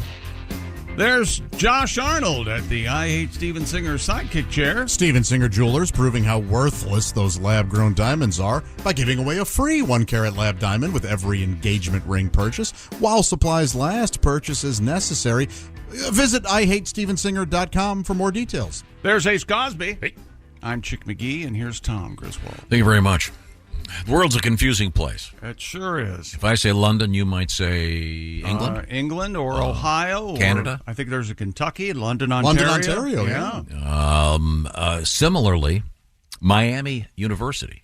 Mm-hmm. Yes. Down there in Florida, sure. Well, there's that's the University of Miami. And what's that? And it's in Oxford, England. No, and Ohio. That's Miami University.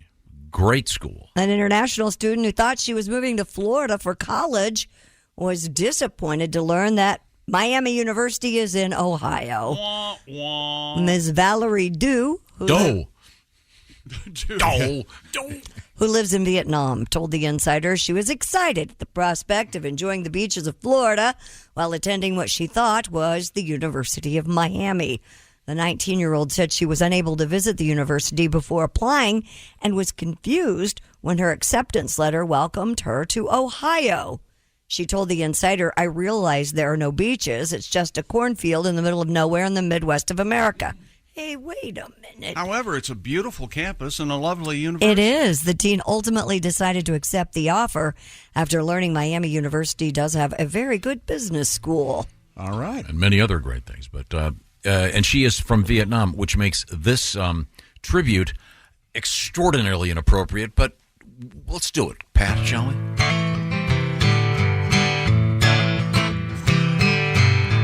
Where's the beach and pink flamingos?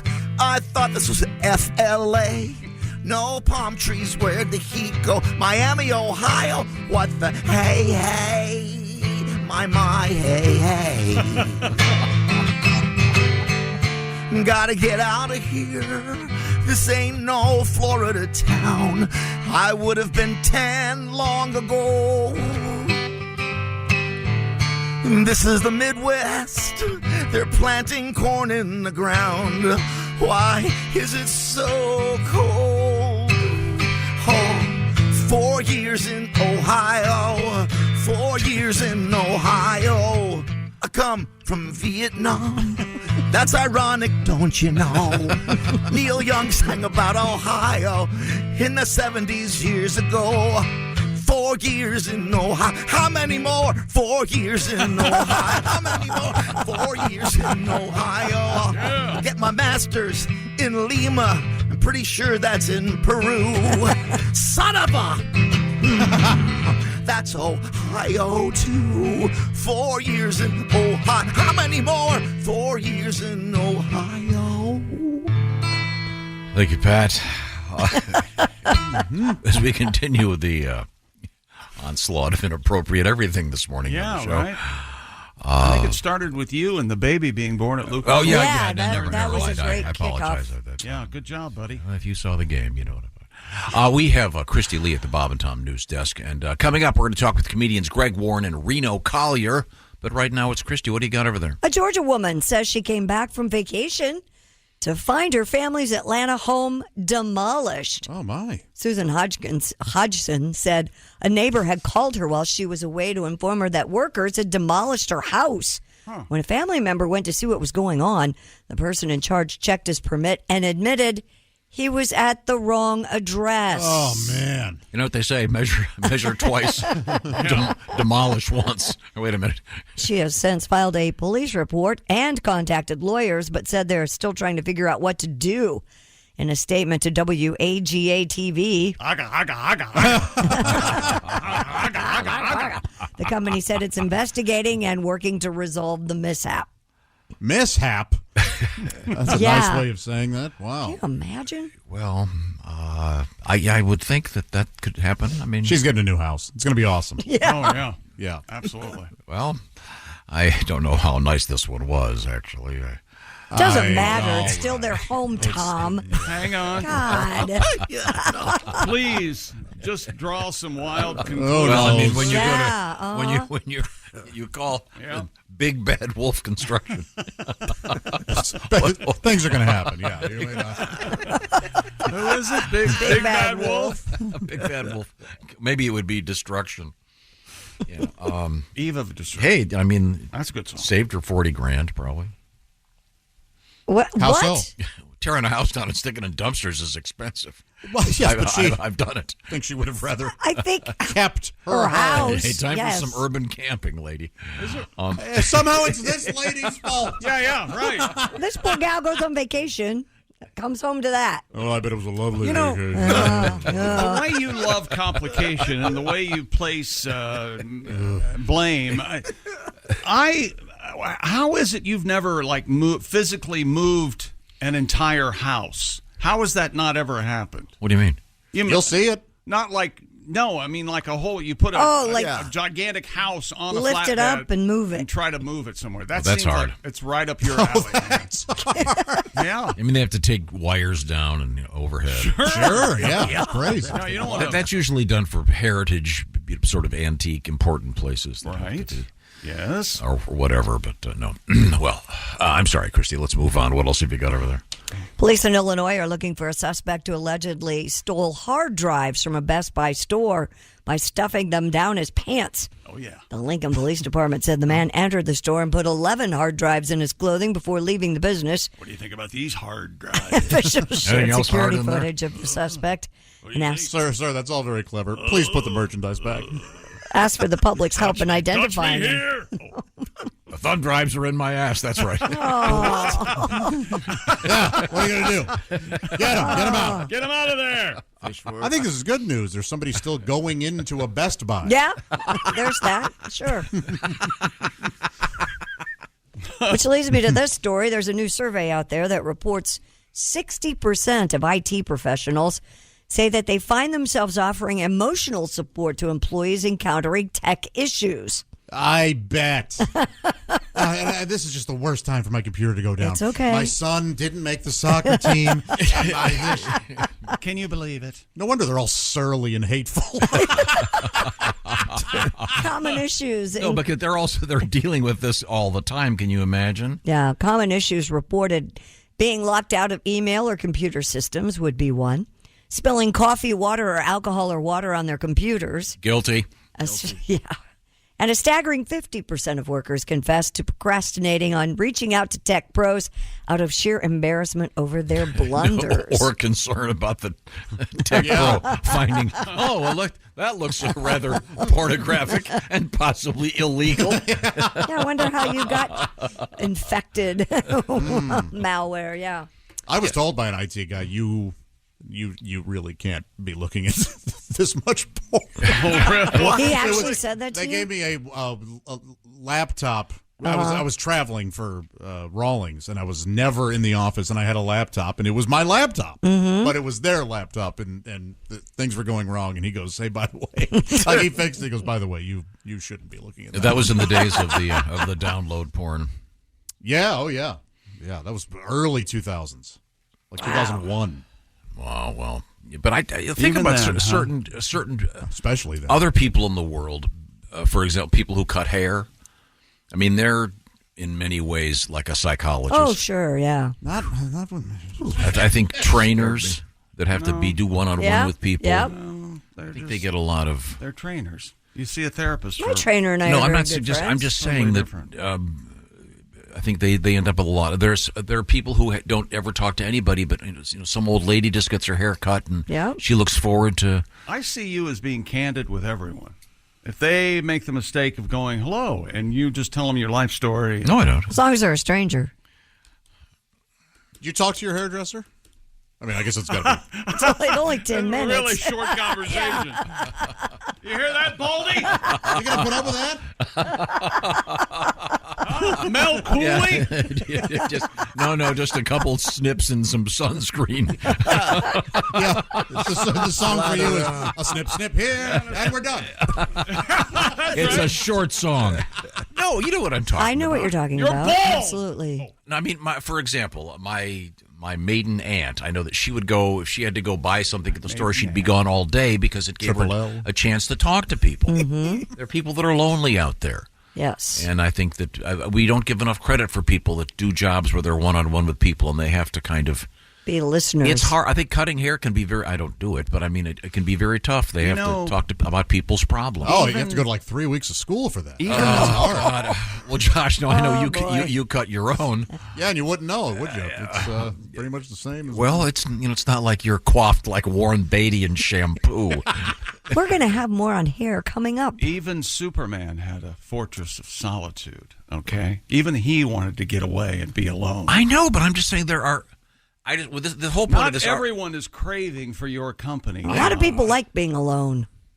Love. There's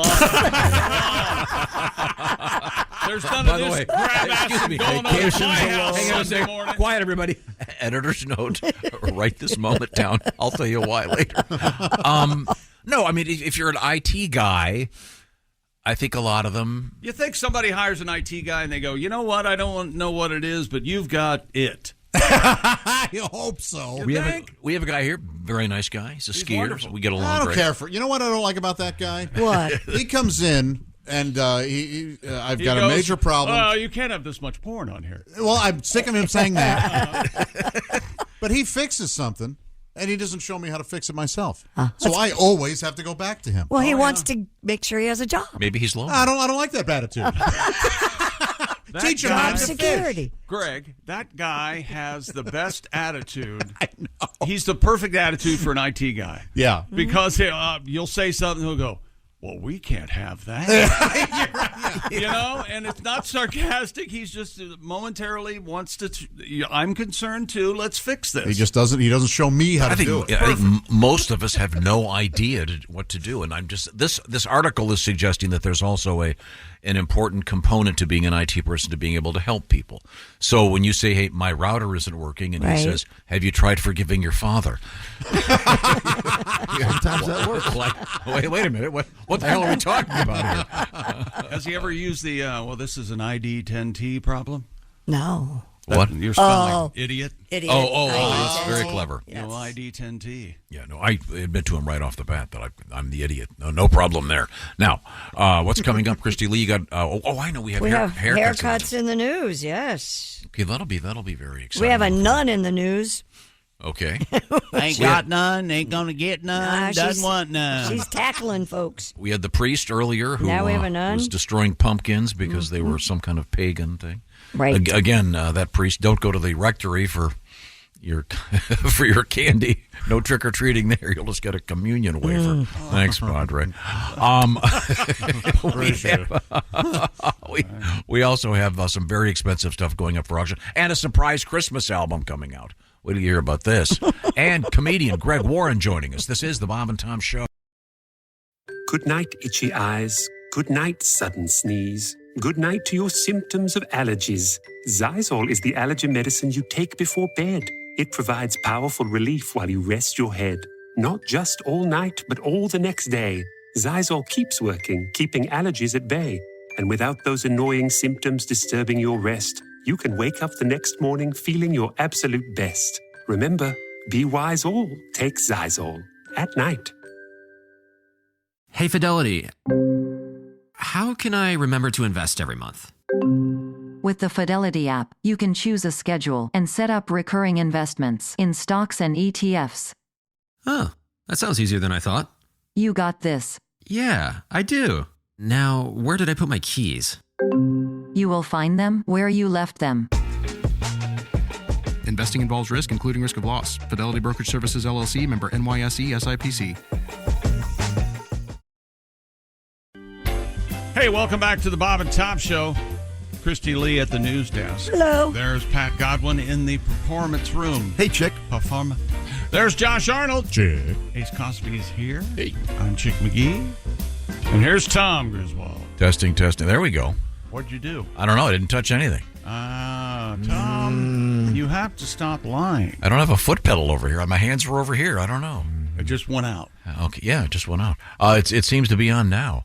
You know what else is on right now? What? Well, we're getting ready for that Ace Cosby joke of the day. We're getting ready to hook up with comedian Greg Warren. But first, the fall is here. Yes. And HelloFresh, like me, recognizes what I call seasonality. That's right. There's a time for everything, and right now the time is for great food from HelloFresh because they know how busy you are. And especially after a tough weekend of doing this and that and everything else, wouldn't it be great to come home and just put together a great restaurant-quality food? Some of the stuff quick and easy in 15 minutes. That's what HelloFresh is all about.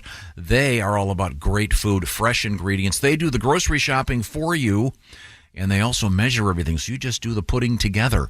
They also have the Fresh Market special marketplace where you can get things like the mini pumpkin cheesecake. It's all delicious. What are you working on over there, Christy? Well, this is one of the family-friendly meals, and we've actually had these in the studio. The firecracker meatballs, and they have roasted green beans and sesame rice. They send you all the ingredients. There's a beautiful card with all the pictures on it. 6 simple steps, and you have a family-friendly, wonderful recipe on the table. And those were delicious. Scout's Honor. They were terrific. Mm. Find out more about HelloFresh. It's America's #1 meal kit for a reason. And right now, get a staggering 50% off plus free shipping with the code 50BTShow at HelloFresh.com/50BTShow. One more time. 50BTShow at HelloFresh.com/50BTShow. Now we switch gears. We crank up the satellite. And on the big screen, there he is. It's comedian Greg Warren. Hi, Greg. Hey guys, how you doing? Good, Greg. Good to How see are you. you? I'm doing just great. Good. Happy to talk to you. We're happy. We're happy too, Greg. All right. I know that you're going to be in early November in Omaha at the Funny Bone. The Caravan in Louisville coming up November 9th through the 11th. And then in St. Louis, your hometown, November 16th through the 19th. All right. Those are all true. Some of my favorite clubs right there, man. Mm-hmm. Good. Now, you're also seen on the big screen. One can find you with a classic piece called Where the Field Corn Grows and The Salesman. They're both up there. Search for them. You'll enjoy them very much. What's on your mind today? Well, Tom, I want to talk about an important topic today, the history of credit cards. Whoa. Yeah. Going way back to early times, Mesopotamia, that's 5,000 years ago, they used clay tablets as a sort of makeshift credit card back then. Oh, Really? Yeah. Hard to fit in your wallet, though. Oh, yeah. Yeah, That's definitely. That's why people put them on their phones in their wallet. That was a disadvantage, Christy. Could not fit in the wallet. However, if the retailer did not take your credit card, you could smash them over the head with it. Oh, sure. It was a different time. Different times then, Josh. Don't leave Very your hut different without- time, Yeah. chick. Although I believe Kohl's still takes those clay tablets. Take just about anything. Let's come up to sort of the modern times of credit cards. 1949, old Frankie McNamara was having dinner with his business partner, and he forgot his wallet. Oh, and no. It was a very embarrassing situation. He was in New York City, and he wanted to avoid that situation in the future, so he came up with Diners Club. Oh, that was the first one, huh? That was the first one. was even Sort of the- as we know it. It was even a movie, remember? Diners Club? The man from Danny Diners. Kaye, the man from the Diners Club. Oh. Oh, really? Yeah. Yeah, it was at first. It was you could only use Diners Club at 28 New York restaurants and 2 hotels, and you just basically get a bill at the end of the month. Within 5 years, there were 300,000 members of the club. It kind of worked out well for him. I'm surprised Josh Arnold and Sean O'Brien, my 2 opening acts, didn't invent Diners Club as often as they forget their wallet. Well, it's, there were many times I just misplaced it. What are you going to do? Yeah. Several years on the road, never paid for one meal. So, Yeah, I paid for them all right. You pay for it one way or the other. Yeah, we all know someone who managed to. He had a sixth sense about when the bill was coming in. Would somehow amazing. somehow would always be in the bathroom for many minutes. Hey, Greg, I don't know if you have this in your credit card reviewed, but did you know the San Diego, now Los Angeles Chargers, they were first owned by Baron Hilton, and he was with came up with the credit card company Carte Blanche with 2 E's. I knew Hilton was Carte Blanche. I didn't know that. Really? And the name Chargers because you charge on a credit card. A lot of people think No way, really? Yes, absolutely. But they on their helmets they have the electrical symbol, right? The a lightning bolt. Lightning bolt, yeah. But by all rights, they should have That's exactly right. a credit card. Is that right? They should have I did not know the Charger thing. That's fascinating. the 16 numbers and your secret code in the helmet, maybe. How about that? Yes. Speaking of those 16 numbers, guys, I'm going to Yeah. jump to this for a second. There's a thing called the Loon algorithm. Basically, if you take your credit card, you start from the right, go to the end, and you double every second number. If you add those numbers together, if it's divisible by 10, that is a valid credit card. If it's not, it's a fake credit card. No kidding. What? Yeah. That's crazy. Yeah. So that's a way for them to figure it out. Wow. Yeah, that's a way to figure it out. Another way is if Visa is spelled VYZA, that's a fake credit card. Yes. Yeah.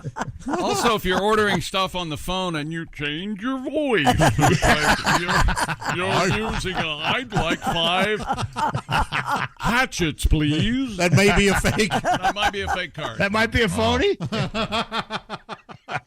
1958. This is sort of the credit card as we know it. Bank of America. I don't know if you guys remember the old Bank of America card, which became Visa. Heck yeah. They did what they called the Fresno drop. They just sent 60,000 credit cards to people in Fresno, California. They had a $500 limit. Yep. This was not an application. These were just credit cards they sent out to people. They did not screen these people at all, and it didn't work out very well. No, I bet not. Short term, there was a 22% delinquency, a lot of fraud among merchants and customers. They took a $20 million loss in the first year of sending out credit cards.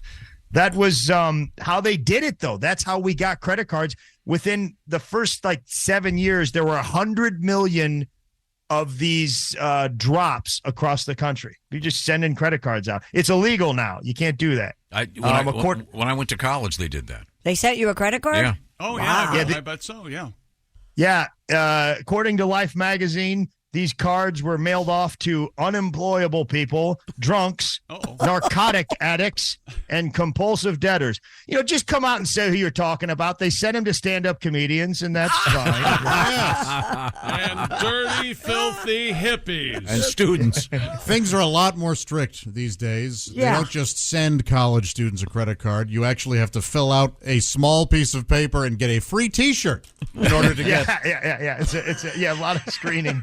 Every day I go home, I've got 3 or 4 in the mail. 6 a month, chick is the average for Americans to get 6 offers a month. Yeah. But you got a lot of money, so they're sending you quite a few more. Sure. I'm Don't they send you flush. more the more that you don't pay them? Oh, yeah, they love Then you get more solicitation. Yeah, they don't want for you to new pay ones. them. This is a true industry term. If you pay off your credit card every month, they refer to you in the credit card industry as a deadbeat. Yep. Yeah. I am a proud deadbeat. So am I. What a jerk. Yeah, how dare you pay for the stuff you bought? Yeah. Yeah, the guys that they're making money off are called the revolvers, the revolving credit. Oh, that's interesting. The most expensive card is the invitation-only American Express Centurion card, $7,500 to get the card, and then a $2,500 annual fee. The annual income of people that have that is $1.3 million, and they have $16.3 million in assets. I don't know what the perks on this thing are. I was trying to find it. I couldn't. I think it's because on my card, I have a Delta Sky Miles American Express card. I get double. So do I. It's a great card. You get double miles. You're darn On the right, Centurion card, I think you get a state Senate seat. I think. That's a good perk. Mr. Speaker, I just got here through the American Express Centurion card. I've held 2 or 3 of those. Have you really? Yeah. Really? Working in retail for a while, they every now and again, holy cow. Are these the black ones? The Amex? The Centurion? It's above I that. think Centurion is even bigger than the Amex Black. Right. I think so too. Made of It's invitation only. Made of radium. But there's The big blow. Very heavy. Very. And Tom, I like that you try to act like the common man on radio, but just right? tell us what those things are like, Tom. No. I know when you graduated high school, your father gave you one of these. Silly. I did read an article about them, and it said it was utterly pointless to have one. Yes, it's a total.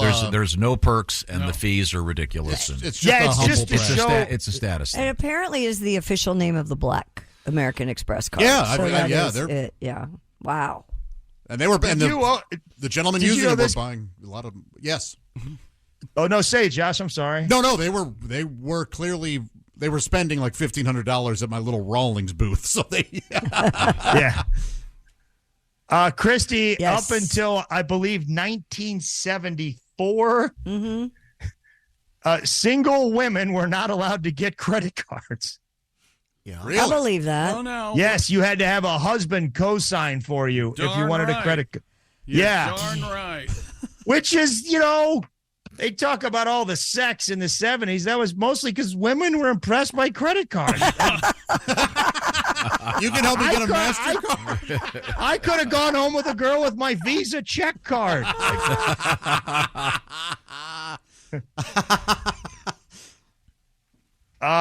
The Visa, Bank of America card became Visa in 1976.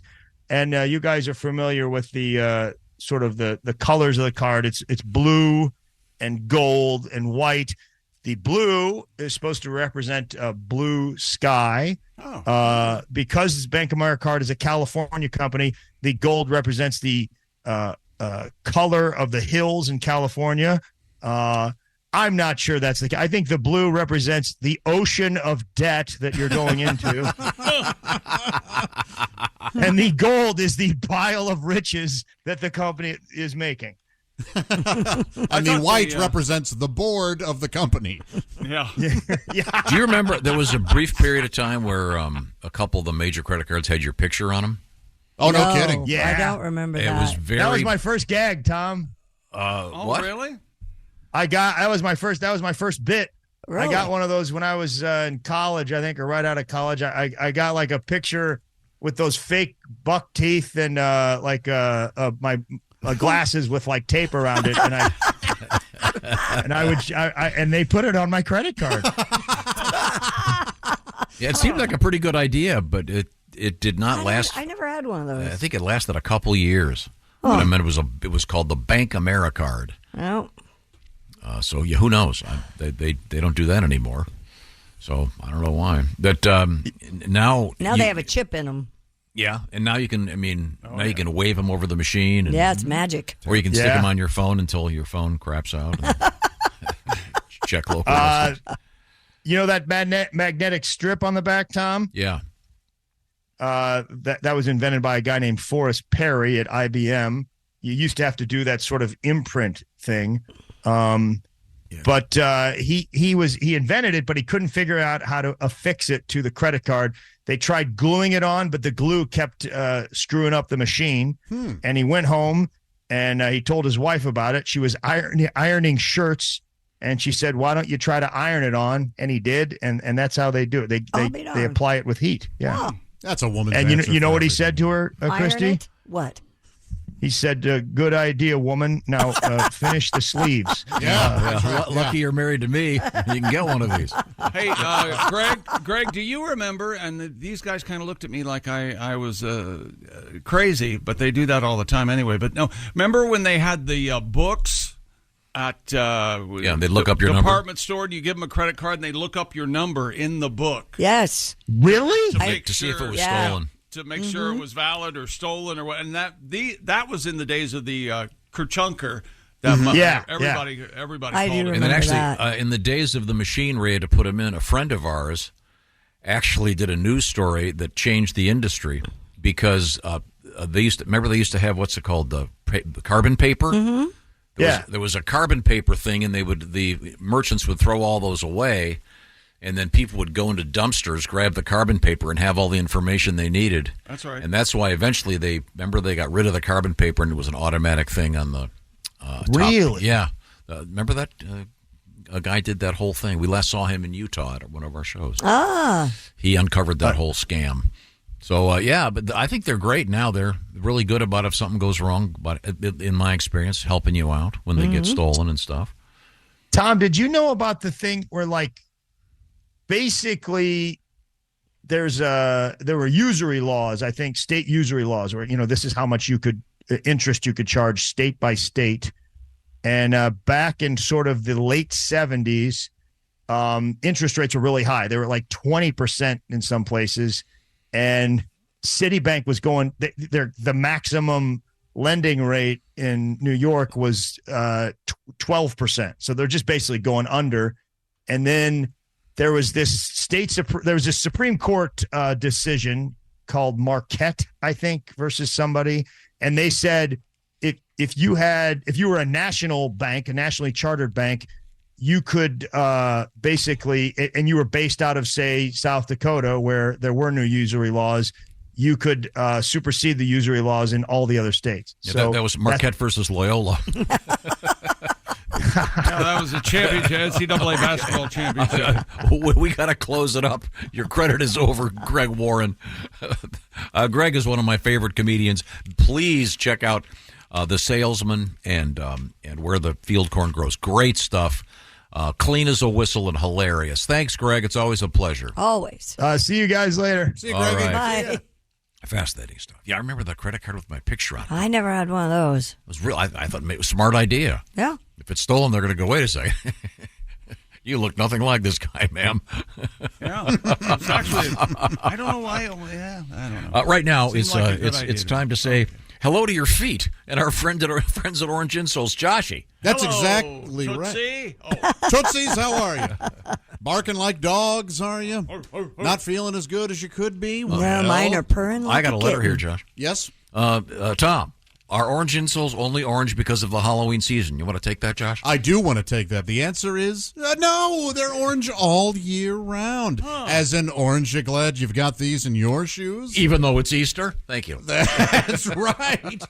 If you're working on your feet all day, you're walking around with shoes that have that lame, thin, useless liner inside. Well, dead fish in your foot. Yes, you're getting zero support. If you're standing all day, you're putting stress on your body. Go to orangeinsoles.com. Orange Insoles offer arch support. They have that deep cup to properly support your heel, your feet, and thusly your entire person. Heck, half the people in this building have them in their shoes, and the other half, dummies. That's right. And their feet hurt. They have them in their pants. You know, we really have to write a new memo. They really are wearing them incorrectly. Dear Mr. Kessler, please put the orange insoles in your shoes. It's embarrassing for the staff. They think that you have an anaconda in your trousers. If the insole in your current shoe flops around like an anaconda, you're not getting the support you require. Think of a table. If it wobbles, is it a good table? Heck no. Think of your house. If it wobbles, is it a good house? No. It really is. You might want to prioritize that, by the way. Yes. Head to orangeinsoles.com. Free shipping there. Also, you've got that 60-day We Want You to Be Happy guarantee. Also at orangeinsoles.com, you can take their new Souls quiz. That's right. Answer a few simple questions, including your symptoms, what shoes you plan to wear, what your shoe size is, and you're going to get recommendations that are guaranteed to work. How simple is that? No cutting required on these also. Sometimes you get those big mats that you have to cut the insole Yeah, I tried out. that. I cut them out. That looked like one of those accordion things with like 15 little figures. And Paper insoles. Look at all these Like feet. paper dolls. And this is wrong. No good. Orange insoles, though, are great. They're true to size.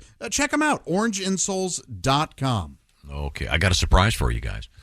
It's coming up. I'm not going to say much about it, but you're going to be very, very excited. Uh-huh. And nudity in the news and women being awful to other women. Statistically proven. This is the Bob and Tom Show. Become a Bob and Tom VIP and get your Bob and Tom fix 24/7. Get all the info in the VIP area at bobandtom.com. This is the Bob and Tom Show. Hey, welcome back to the Bob and Tom Show. At the news desk, it's Christy Lee. Hey. There's Pat Godwin. Hey, chick. He's over there in the performance room. There's Josh Arnold. A couple nights ago, I slept for 12 hours, chick.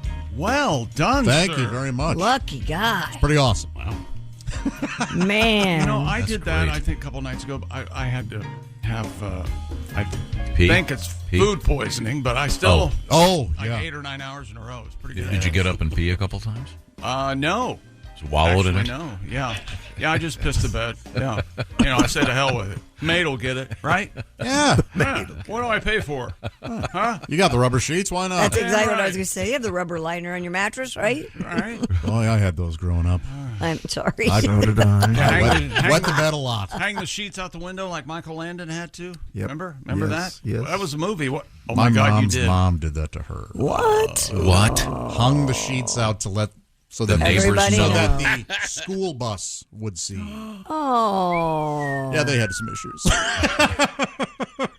You know, that happened to Michael Landon. Yes, I know. He wanted to bring the public's attention Yeah. to it very wisely, and congratulations to him. He also was on the track team. He was a javelin thrower. Oh, really? Yeah. But he couldn't practice often enough because he had to get his hair done. He was also a teenage werewolf? Yeah, he was. The original, right? Exactly Yeah, he right. outgrew that, though. Isn't that weird? Yeah. I didn't know you could do that. So I'm sorry, so you were asleep for 12 hours? Now, are you counting the 3 on this show after sports was Oh, that's So do I count now being asleep? Yes, I do. Not a nightmare, but asleep. I wake up screaming. Have you seen the show? It's on Peacock. It's called Wolf Like Me. No. I think Josh, it's the second season already. Josh Gad and the girl I get confused with Isla Fisher, or it is Isla Fisher. I'm not sure. Oh, okay. But it's it's a werewolf, and they're going to have a baby. It's going to be a werewolf baby. No kidding. Yeah. Wolf like It's me. a comedy? Yes. Yes. It's just too much. I can't. There's Ace Cosby. Hi. Hi. You know that Michael Landon was the only one on Bonanza that didn't wear a toupee? Is that right? I'm Chip can't McGee, be. And here's Tom. Think about Lauren it. Green, you got. Lauren Green, that's a rug. I liked Michael Landon. I did too. Handsome. Yeah, he had the TV show Little Hair Salon on the Prairie. Yeah, sure. Got a blowout every week. I liked Highway to Heaven. We would watch that as a family. Aww. Victor Abuono, right? No, that was Touched by an Angel. Touched by an Angel. Touched in a dirty place by an angel. Oh, that Della. Yeah. Show me Yes, the dollar. followed by the much darker, Where Did the Angel Touch You? Very dark. Nice. Ladies and Speaking gentlemen, of hair, palate cleanser. Didn't Della Reese hit on me? Yeah, let's get to this. Here he is with his joke of the day. Hey, Chick. Yes, Ace. Halloween's coming up. Oh, yeah, buddy. Yeah. You ever wonder what a mummy likes to eat for lunch? Well, Halloween coming up, I'm wondering, what does a mummy like to eat for lunch? I don't know, Ace, what? A chicken wrap. Sure. Ace Cosby's joke of Any the wrap. day. Do really? What? Chicken in particular. Yeah, sure. See, Back in the day, they're wrapped. Egypt was lousy with Chickens? Yeah. Speaking of chicken, I got some chicken breasts in my cooler from Omaha Steaks Friday. Whoa! Fall is in the air. That means it's time for the sale so nice they do it twice. It's the Omaha Steaks semi-annual sale with 50% off at omahasteaks.com. Now is the perfect time to grab all your fall grilling favorites. When you use our code BTS at checkout, you'll get an additional $30 off your order. Minimum order may be required. Thank you very much, Joshy. We return to Christy Lee at the Bob and Tom News Desk. What have we missed? Well, you're talking about hair. A recent study on haircut advice from women for other women offers some surprising revelations. Highly competitive women are more likely to recommend shorter haircuts to other women, potentially to diminish the physical attractiveness of their romantic rivals. Amazing. Study authors speculate the reason behind this recommendation might be to subtly sabotage the physical attractiveness of these women. You can find out more in Personality and Individual Differences. That's a publication I've missed. I read this study. It's pretty interesting. They would do it with women who looked like the women in the study. In other words, the photographs would be kind of women of their sphere and their particular look. And they would actually encourage them to do things that would make them look less attractive. Hey, when did this start, Christy? Since day one. I don't know who Mary's rival was, but I'm sure she had one. I think. Mary, that bitch. As Mrs. Grog said to the lady next door, I think really short bangs would look good on you. Yeah. That's fascinating to me. I'm not surprised by that study at all. I've always been told that nobody treats another woman as badly as another woman. And that's true. Absolutely. What are you doing, ladies? Snarky and catty and petty and no, Charlotte, that mole in the middle of your nose is really attractive. Leave it there. Is that right? Much lighter note, a couple who were stranded atop Paris's famed Eiffel Tower got engaged. Mr. Amir Khan had been planning to propose to Miss Kat Warren during romantic dinner after visiting the monument, but they became stuck when a man climbing the tower led to the temporary shutdown of the elevators. While they were stranded at the top, Khan decided to spring a surprise and pop the question then and there. Ms. Warren accepted Kahn's proposal. Well, I mean, that's risky. Why? In case he dropped the ring or something? No, she says no. What is he going to do? Oh. That's an awkward elevator ride. Yeah. Guess we'll wait. We'll wait for the elevator, or I could just jump. Wow, this would be kind of a good those Hallmark movies. Yeah. You could do one where it's like a meet cute, where they meet in the elevator for the first time, and then by the time they wait long enough, they've gotten married. See what happens here? When he learns a new term. He learned the a meet new cute, term. Josh, you like that term? Yeah. I hate that term. Somebody said meet cute to him, and it broke We through. hate it even more now Here it because is. you use it all the time. Here it is, meet cute. Did you ever get in that mood? You just watch a Hallmark movie, Christy, just to cheer up? Not really. Josh is our Hallmark. I watch the Hallmark movie because I think, I could make a movie, and then I watch it. Yeah, I could. Yeah, absolutely. Okay, well, anybody can. Coming up, Christy, what do you got? We have a nun tackling protesters in France. We have the nudity creep. And we have a bird who became an artist. A nudity creep? That's me. Yeah. No, I think it's a nudity creep like a meat cute. I've always been creepy. Yeah. But I thought I'd add nudism to it. Creepier. Take your shirt off. No. Well, what do you expect from the nudity creep? That's right. Excuse me while I whip this out. No apology. Be right back. It's the Bob and Tom Show. This is the Bob and Tom Show. Text us at 888-262-8661. More Bob and Tom next. This is a message from sponsor Intuit TurboTax. Taxes was getting frustrated by your forms. Now, Taxes is uploading your forms with a snap, and a TurboTax expert will do your taxes for you. One who's backed by the latest tech, which cross-checks millions of data points for absolute accuracy, all of which makes it easy for you to get the most money back, guaranteed. Get an expert now at TurboTax.com. Only available with TurboTax Live Full Service. See guaranteed details at TurboTax.com/guarantees. Grand. Hey, welcome back to the Bob and Tom Show. Some bitch. There's Christy Lee at the news desk. That could be misinterpreted. I don't care. Don't use some bitch in front of Christy. It sounds like you're referring to her that way. Use that in front of, if say, I was Pat or referring to Josh. her, I would say her. I know who she is. Let's say you're out in the wild and someone cuts you off in traffic. Then you, some bitch! See, that's what you do. And then you get shot. Yeah, that's true. There's Pat Godwin. Hello, Chick. He's over there in the performance room. There's Josh Arnold. Chick, I was at a Paul Cawthon show. You know he's one of my favorites. One of your favorites. Yeah. Sure. And somebody yelled out, hey, play! And they named a song, and Paul goes, I'll play that some bitch. It was awesome. That's good. Hey! He used it perfectly. I like it. That's right. There you go. I'll play that some bitch. I'll play that some bitch. There's Ace Cosby. I was just going to say, Ace never curses, right? You never ever curse, even off the air. I heard him in the hall. You have heard him curse? It's a long time ago, though. I never hear him curse. What was the context? I don't want to say. I didn't hear him curse, but he did bully me. Oh, he did. Get out of my way, honky. Oh, that hurts. I didn't care for the it. H word. He told me, get out of my way, Uncle Charlie. Oh. What the hell does that What does mean? that even mean? I think it's a My Three Sons reference. Well, your name is Charles. That's true. You could be a Charlie. I'm Chick McGee, and here's Tom. And you know who Tom is? That some bitch. Woo! Now we got a topic. No, we don't. I got a surprise for you. Oh. Some I bet you don't. Yeah, I bet I do. He's got a surprise. Pizza. Ready? Yeah. Okay. Let's see. I'm going to make an assignment here so the rest of you can shut up. Fair enough. All right. This assignment is Can for... you imagine somebody out there, I'm going to start listening to the Bob and Tom Show, hear what their secrets are. They've been around forever. Huh? They must be a real... What the hell is this? Josh, Yes. you're in the hot seat. Okay. You ready? Yes. Identify the artist. All right? Okay. And I apologize in advance. I have a policy on the show of not playing any Christmas music prior to Thanksgiving, but here we go.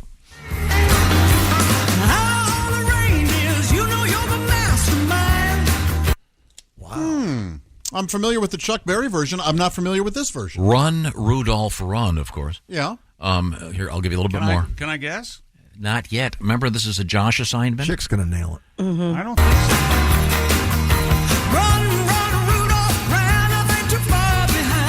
I know. Oh. I got I know. it. Can I say? There was a little bit of yokum there. I got this. Who is it? Can I say, Tom? No, because you know You that. know. All right, then. I don't know. I know now when I heard it. It sounds like Christine McVie to me. Nope. But it's not. Yeah. Who do you think it is? I think it's Cher. It is Cher. Run, Rudolph, Santa gotta make it to town. Okay, I was hearing a guy. That's right, ladies and gentlemen. Yeah, that I could see how you might think that is. Yeah, Cher's putting out a Christmas album, something Gypsy she's Christmas. Yep, never done before. The album, simply called Christmas, was released last Friday. The 27th studio album by Cher features guest appearances by Darlene Love, Michael Bublé, Cyndi Lauper, and Stevie Wonder. Well, that could be fun. Yeah, it could be very fun. I haven't heard the rest of it. I can't wait to hear "I Got You, Baby Jesus." That would be. That'll be on there. Was that our surprise? Yeah, that was our surprise. Gypsies, tramps, and frankincense, myrrh, and wise men. Your speculation is, I've got you, Babe, Jesus. Okay. It's Christmas album. Half See. tree, that's all we can afford. Half a tree. Half tree. Oh, I like that. Reindeer, toys, and elves. That's what they call us. That would be better than the original. I like I do Gypsies, Tramps, too. and I Thieves. despise that. It's And full of... I got in the car and it was playing on one of the stations the other day, and I couldn't believe it. I hadn't heard it in I'd break the 30 knob trying years. to turn my radio off. I'd punch it. I want to say that particular year that was the #1 song It was big. of the year on Billboard. Do you believe in Santa Claus? See, we should have. Cher should have asked us to produce this. Those are all She's good. not, what threw me was she's not shaking like these. That's what threw me. Who's that again? That's your Cher? That's my Cher. Great Cher. That's the best Cher. Yeah. Okay. I am the Cher in best the Cher. room, baby. I've got titties like this. No, I think you have. You have bigger boobs than Cher. I What's think, happening? actually. Oh, okay. I'm so sorry. Is Cher tall? Is she like 6 She foot? looks tall. She does. Yeah. Well, Sonny, I think, She was really She was short. taller than Sonny. 5'2". Yeah. She's what? 5'2". Wow, Sonny was really Sonny short. was like 4'8". I'm a fan. If he'd have been taller, he'd have A fan of Cher or a fan of Sonny or what? I'm a fan of Sonny and Cher. I like that. I'm not, Yeah. and I never was. And then I heard You didn't like the variety show? Then I heard the Wrecking Crew story, and I thought, well, I really hate this guy now. What's the Wrecking Crew story? The Wrecking Crew is the famous band. Side musicians. Yeah. Studio. What's her face wrote the best part of Carol Kay? The bass beat player, goes yeah. on. Oh, Yeah, the bass okay. player. You know what Sonny brought to the table? The beat goes on. That's very good. That's better than your Cher. The beat goes Did on. Sonny have a solo musical career like Cher? No. Okay. It was good. Don't put a Christmas tree in the ski slope. Well, he probably hit a Christmas tree. So Is probably that what it was? yeah. Only appropriate.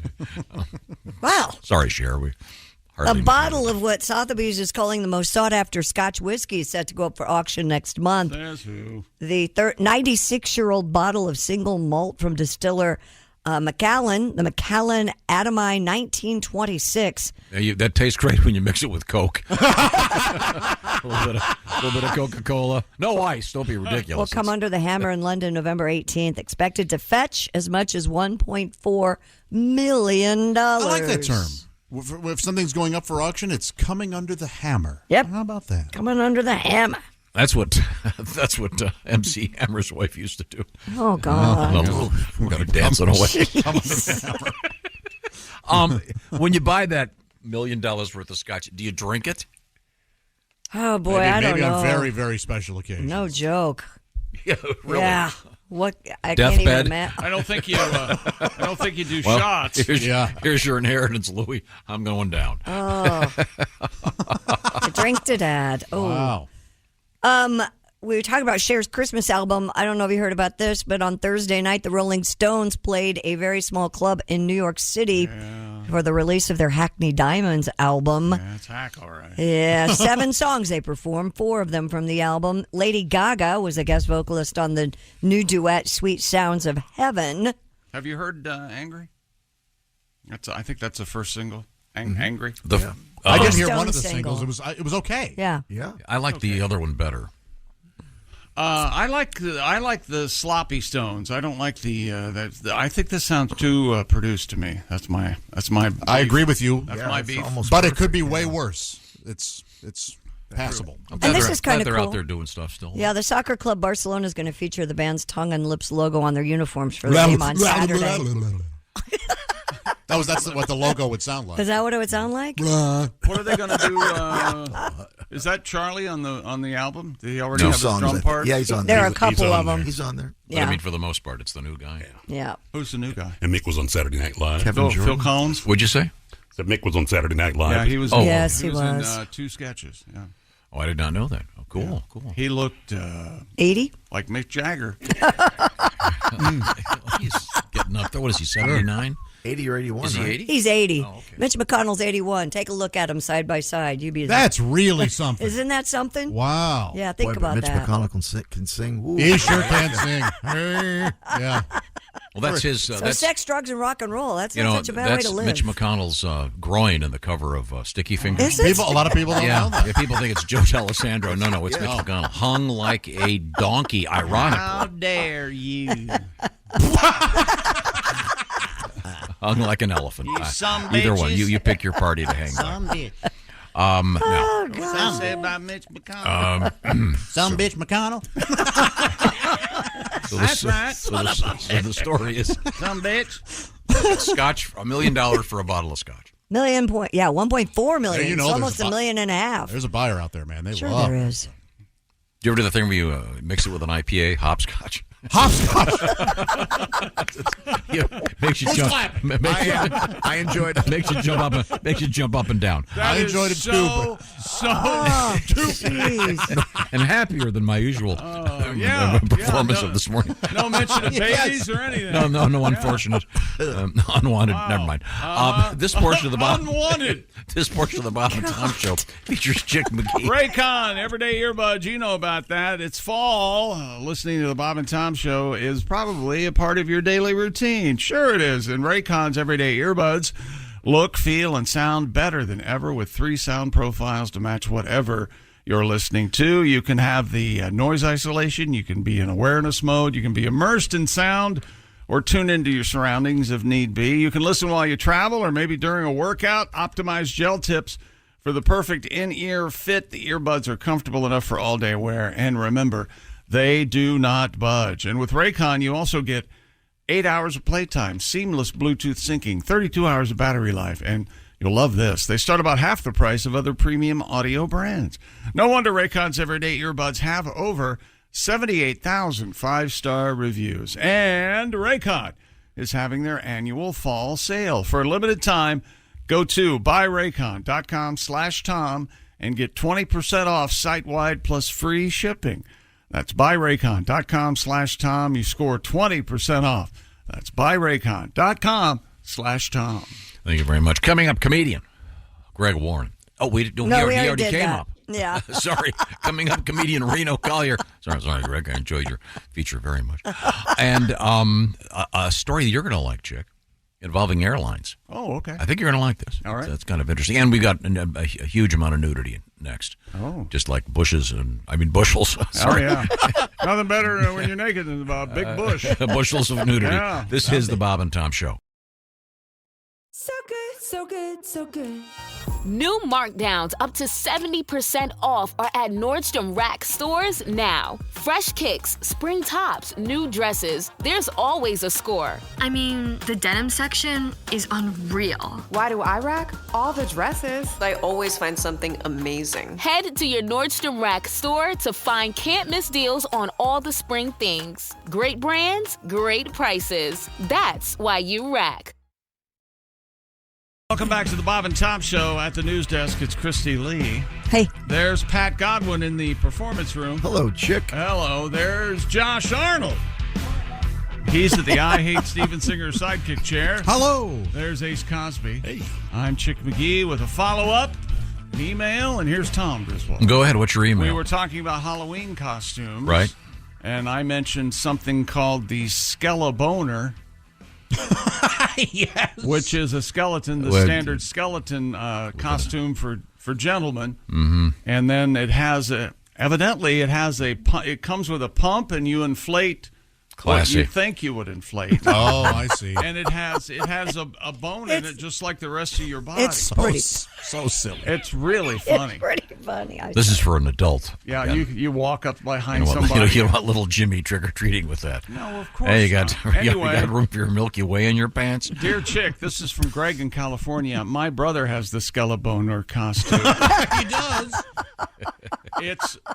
It's awesome, he says. Thank you. There you go. We'll get to vote. We'll have some fun. We're being joined by Reno. There he is, Reno Collier and his lamp. He'd wear a Skeleboner Good morning. outfit. Hey, Reno. Damn right he would. How is everybody? Good. I got a letter here. I don't know. It says the irony of Tom asking you guys if you can imagine dealing with a difficult person. Yeah, it's not lost on us, believe me. Well, I don't know, Clayton. What's he talking about? Reno, how's it going? I know you're in your one-man show at the Woolworth Theater coming up at 5 o'clock again this coming Saturday. It's called Dad Bod. Am I right? Yes, sir, and it's going great, man. We moved it to 5. The people that come most of them have kids and are dads and all that, so we moved it to 5. Mm-hmm. And the time slot works better, but it's going great. Great. It's a lot of fun, and people are having a blast, and it's actually going better than I thought it was going to. Glad to hear it. This is in Nashville, Tennessee, at the Woolworth Theater, and once again 5 o'clock this Saturday coming up. How do you get tickets? You can go to dadbodnashville.com, or you can go directly to the Woolworth Theater. And if you have a dad, you are a dad. If you want to understand your dad, there's all kinds of interactive stuff going on in the crowd. There's videos and music, and it's crazy. It's a blast. And do you have to? Is there full frontal? I mean, I know you. Not now. As a matter of fact, I have to wear like regular underwear because I'm down to my boxers in this doctor's appointment thing, and I have to wear underwear underneath it. Just in case. Yeah. Yeah, I could see that. You don't want a Sharon Stone thing happening in the theater. Yeah. Hopefully it wouldn't look like that, but you never know. It's cold in there. Well, what else is on your mind these days? Well, I wrote a country fried take if you'd like to hear it. Absolutely. Let's hear it. So we all know how difficult breakups can be, especially when there's a truly strong bond between the two of you. You have to explain to everyone why you're no longer together. You have to play up the new one, tell everyone how much happier you are and what a great decision you made. But sometimes you were wrong, and one knee-jerk decision to split has turned your world upside down. Of course, I'm talking about a man and a truck. Now, I've had to go downtown Nashville every day to work on Dad Bod, and finding parking for a big-ass truck is a nightmare. Over the past 4 months, I've gotten pinned up in parking garages where I couldn't get out, gotten ticketed on the street, and hit a lawyer's parked car in a lot. And just some advice, if you ever have to hit a lawyer's car, try to get him to sit in it while you do it. I barely scraped this guy's car, and I was a good guy. I left a note with my name and number. He called me screaming and threatening me with felony charges for hit and run, telling me that the car was the only thing he had left to remember his grandma by. And I told him, I was like, I don't think there's so much damage that you still can't chase after ambulances. Well, this thing ended up costing me $1,000, right? Not to mention, in my truck, I was only getting 16 miles a gallon, and my family was sick of me having to put $100 of gas in it and then spending an hour bitching about how our country's gone straight to hell. They were always complaining about how hard it was to get in and out of. So in a fit of rage and weakness, I said the hell with it, and I traded it in for a Honda Accord Sport hybrid. You're going to be okay. It still hurts to say it out loud. All my buddies said there's no way in hell I would ever go through with it. Now, I've always had a problem with people telling me I'll never do something. Through the years, it's gotten me broken bones, a couple nights in jail, and a ton of heartache. But to go against the grain is just in my DNA. When I was on the lot and the salesman asked me if I was buying the car to do my part for the environment, I'm like, hell no, I'm not doing it. I don't care about that. I'm doing it out of spite. And because I'm worried I'm going to go broke, but mainly spite. As I drove off the lot in my new car, I looked at my truck in the rearview mirror, and I think I actually saw a tear fall from one of its headlights. Silly. Almost telepathically telling me, we spent 120,000 miles together, and you ditched me for a younger, shiny whore. My stomach was in knots. When I drove it over to my buddies to watch the game, the razzing started the second I got out of the car, which I thought was well hidden between all the trucks. Here's just a few of the jabs I took. Are you going to drive that spaceship to your pap smear? Hey, Greenpeace, you can use the same plug my granddaughter's Jeep is plugged to in the garage. And my favorite, here's my favorite.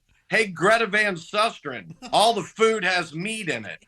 Now, I know he meant Greta Thunberg. Screw up. It got a much bigger laugh than you'd think. I muttered a bunch of gibberish about how it has a real engine that charges the battery and you don't plug it in. But that was met with jokes of my buddies handing me things out of their pockets saying, I've got your car in here somewhere. And is there a joystick or a steering wheel inside that thing? Then my wife jumped in. Now, look, when I had my truck, we'd be in a parking lot out in front of a restaurant, and I always thought it was hilarious while there were people out there to yell to my wife, woman, get in the truck. And then she'd get in and I'd slam the door. I just thought it was fun. She's like, it's not so funny anymore, is it? Walking to the parking lot, woman, get in the hybrid. Damn it. Now she's yelling that to me. So look, I got my new car in the same color as my truck to take the sting out, but that's just like making your new girlfriend wear your old girlfriend's clothes. Now, I do like the car. It rides great, it's quick, and it gets 48 miles a gallon. Oh. Plus, it's so much easier to park downtown. But it's not the same. So to my old truck, wherever you are, and to whoever's holding you tonight, caressing your steering wheel, I want you to know I will always love you. It's not you, it's the economy. I'm Reno Collier, and that's my country fried day. Thank you, Reno. Very, very nice. It is hard parting ways with your favorite. It's a sad day at the Collier house, buddy. Oh, well, I want to remind you once again, Reno is the star of Dad Bod, Saturday afternoons at 5 o'clock at the Woolworth Theater in downtown Nashville, Tennessee. Best of luck with the show, Reno. Thank you. I love you guys. Thank you so much. Have a great week, great everybody. Pleasure. If you come to Nashville, come see me. Of course. All right. See you, Reno. Oh, boy, it's always tough to switch cars. Yeah. Then you get that buyer's remorse right away. I miss my old one. Mm-hmm. Well, you just keep it. That's what I did. That's right. You have to move away, change your name. It's easy. Okay. All right. Now, we have a couple stories we promised we'd get to, Christy. What have you got over there? Experts say streaming services are drawing in more users with full frontal nudity. Really? This is the nudity creep. Jeffrey B. Jones, a professor at the University of Georgia, suggests people have subscribed to platforms such as Netflix JBJ, huh? because of provocative dramas that feature nudity. Duh. The British dating show called Naked Attraction, which we've all talked about, not only refrains from censoring nudity, but also has close-ups on contestants' body parts. Really? Yeah, nothing like your two young 20-year-old daughters. Hey, you want to watch Naked Attraction, Mom? Nah, I think I'll pass on that. Look at Netflix hang on him. Yeah.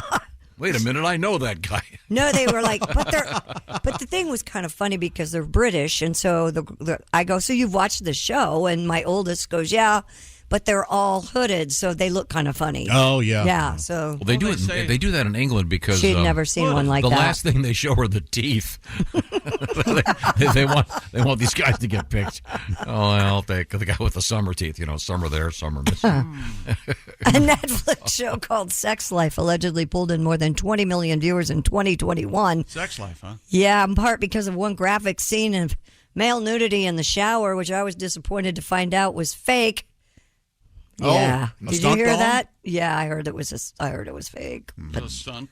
Yeah, because it was very large. Jones added, people will never get tired of nudity. It's on frescoes all through Europe. Nudity is with us forever. Professor Jones said the phenomenon isn't without precedent. HBO aired programs such as Real Sex and Taxi Cab Confessions back in the 90s. We remember those. And the sister network of Cinemax received the nickname Skinemax, thanks to the uncensored movies it began airing back in the 80s. Yeah. I think look at what's the most famous. What is that one? Game of Thrones. Oh, yeah. Tons of nudity. And then for the ladies, they like to, you girls, you want to see the hang down, but you want like a story with an arc to it. You want to see the hang down. Sex Life was the worst. You watched it, didn't you, Ace? I don't remember. I'm sure I did. It had a lot of nudity in it. It had a lot of sex in it. That's why it was so popular, yeah. Is that the one, the very first scene is they wake up and she gives him a hand, so to speak? Oh. Is that the one I'm thinking of? Maybe not. Oh, maybe. I don't remember, because you know me, I have no memory of things anymore, it seems. So the point this guy's making is that people are buying the cable TV and the various other streaming services because there's nudity. Yeah. You know, when you put the article "the" in front of anything you're saying, it automatically ages you 20 years. What do you mean? Well, I went over there to the house and I got the cable TV. I called on the telephone and they answered at the restaurant. And I got the wife on the phone. I got the wife on the phone. Yeah. And I said, well, the dog is pissing on the carpet. And she said, I got the clap. Uh-oh. I don't know if you heard about this. Catch it from me. So, but at the White Sands Missile Range in New Mexico over the weekend, a car line to the entrance was 2.5 miles long. That's because the site where the first atomic bomb was detonated was open to the public. The sun rose twice that day, my friends. And, of course, the record turnout is due to the popularity of... Oppenheimer. That's correct, Josh. You know, over the weekend, what was it, Saturday? Yeah, it was Back to the Future Day. They go back to October 21st. 2015, I think, or something, in number 2. Oh, they go forward? They go forward, yeah. Yeah, the Trinity site is open only twice a year for spectators, once in October and once in April. Wow. A designated National Historic Landmark, normally closed to the public because... Radiation? Because it's still an impact zone for missiles. It's still an active military base. White Sands is. I thought people could lie down and you could take pictures of their skeleton. How long is it open? Just the weekend? Just one day, I think. Just one day? I think it was one day in October and one day in April. Yeah. Tom, send me to Alamogordo, New Mexico. We have to go in April now. I got another Cher Christmas song for you. You want a little taste? Heck yeah. Pass. Okay. Once again, Cher has released a Christmas album. We heard a little bit of this Christmas. one. That's the same song. No, this is the one we just played. This is Run Rudolph. She's a good singer. Oh, yeah, but here's the other. I haven't heard this one. I got one request. There you go. DJ, play a Christmas song. I wanna be dancing all night long. It's cold outside, but it's warm in here. How did her voice get deeper as she aged?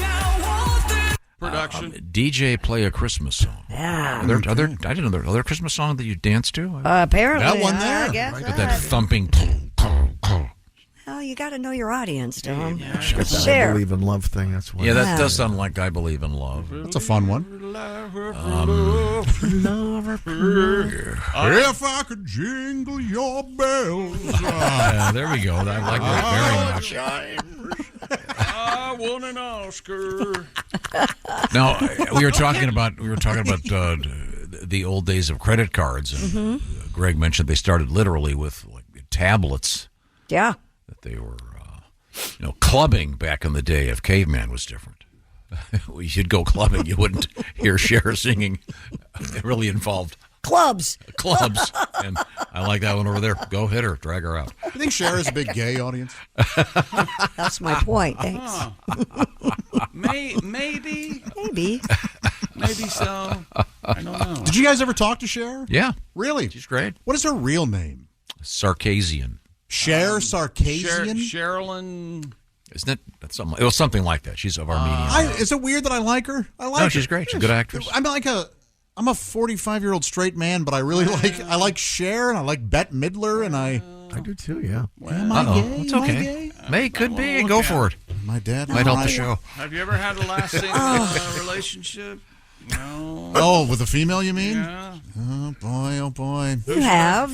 You and Warren ever, have wandering hands there? We've made out, but as he explained to me, that's what openers do. That's your job. They have to kiss. Oh, that's right. Oh, don't you after a show you get the girls back there and you go, "Hey, if we kiss, will you girls kiss?" And yes, and then Greg and I kiss for 20 minutes. That's right. And then the girls love each other. Okay, I've had enough. Bareback. Nate Bargatze is on tour, but he's postponed the tour for a while because he's going to be hosting Saturday Night Live. Special guest Foo Fighters. That'll be great. An old friend of the show. It's good to see Nate doing so well. Right now, speaking of things that are doing well, HelloFresh doing great because they understand seasonality. I'm a big fan of seasonality. The right food at the right time of year. Freshness is the key. Also, convenience is the key. That's where HelloFresh comes in because they are the #1 meal kit in America. You got to learn something today. That is about the code. The code is 50BT Show. What does that mean? Well, it means you're going to get 50% off and free shipping at HelloFresh.com/50BT Show. Christy, what are you working on over there? Well, this is a fall treat. Brown sugar glazed pork tenderloin with sweet potato wedges and Brussels sprout apple hash. All the ingredients are sent to you. 4 easy steps, less than 30 minutes. You have this great meal, and it just screams fall. Brown sugar glazed pork tenderloin. Yum. Yum, yum. They've done the shopping. They've done the measuring. They also have those quick and easy options, including meals that take just 15 minutes. We're talking about breakfast, lunch, and dinner. When you're busy, take some of the stress out of feeding yourself and feeding the family with fall flavors, a limited lineup of easy eats from HelloFresh from the HelloFresh market, including mini pumpkin cheesecake. Check it out. 50BT Show is that code. HelloFresh.com/50BT Show. Coming up, it's our history lesson and more. This is the Bob and Tom Show. For a complete copy of the Bob and Tom Show contest rules, go to bobandtom.com/contest-rules or just scroll down to the bottom of the page and see contest rules. This is the Bob and Tom Show. Hey, welcome back to the Bob and Tom Show. Christy Lee at the news desk. Hello. There's Pat Godwin in the performance room. Hey, Chick. There's Josh Arnold, the I Hate Steven Singer sidekick chair. Chick. There's Ace Cosby. Howdy. I'm Chick McGee, and here's Tom Griswold. Hello, Tom. Thank you very much, Chick McGee. Yes, sir. I think we did we get everything in the news we promised? Yeah, it's time for our history lesson. Okay. Did we have our surprise? Yeah, it was the Cher song. It was the quiz that you... It was the quiz you failed miserably. I can see why you'd be upset. Is that our surprise was really a Cher Christmas song? Yep, that was it. Cher's got a Christmas album. It's a nice surprise. All right. I'm surprised she didn't call it Don We Now Are Gay Apparel for her fans. Oh, thank you. Time now for Today in History. Tom, what number is it? I got to find it. 2, 3. 23rd. Okay. Should we write this bit, Tom, for Christmas? Hi, I'm Don We Now. The gay apparel store. And he sells gay apparel. Those are tight. It's silly. Let's see. It is silly, isn't it, Pat? Don We Now Are... Hello? It's my 5-month anniversary. Some say it wouldn't. Real marriage? Yes. Wow. By the way, in Christy's case, we measure in months. Yeah. Used to be weeks. What? Well, that's great. Yeah. Are we celebrating months now? Sure. Oh, God. Okay. You know what the present for 5-month wedding is? What? Butt stuff. Next step, butt stuff. That's right. Not on Monday night. It's my night off. Okay. You have to remember this. You're going to thank me later. You have to relax. I'm sorry. Oh, look, we have birthdays. Let's start with birthdays, shall we? All right. 1869. This one's for you, Christy. Yes. 69. 1869. The birthday of John Heisman. Of the Heisman Trophy, dude? Nope. Very good. He invented the Legendary trophy. football player, never won a Heisman Trophy. No. Why isn't did that a they shame? name it after him? 1925. Happy birthday, Johnny Carson. Also, never won a Heisman Trophy. 1940. Pele won the Heisman Trophy. Isn't that Never won the something Heisman. for soccer? I didn't know they did that. Oh, yeah. Pele would be a great name for a sex worker. Pay for a lay. Hey, God, Pele. that's no better than He, grade you know, school. he was. I swear. Hey, Look, I'm Jimmy, looking Pele.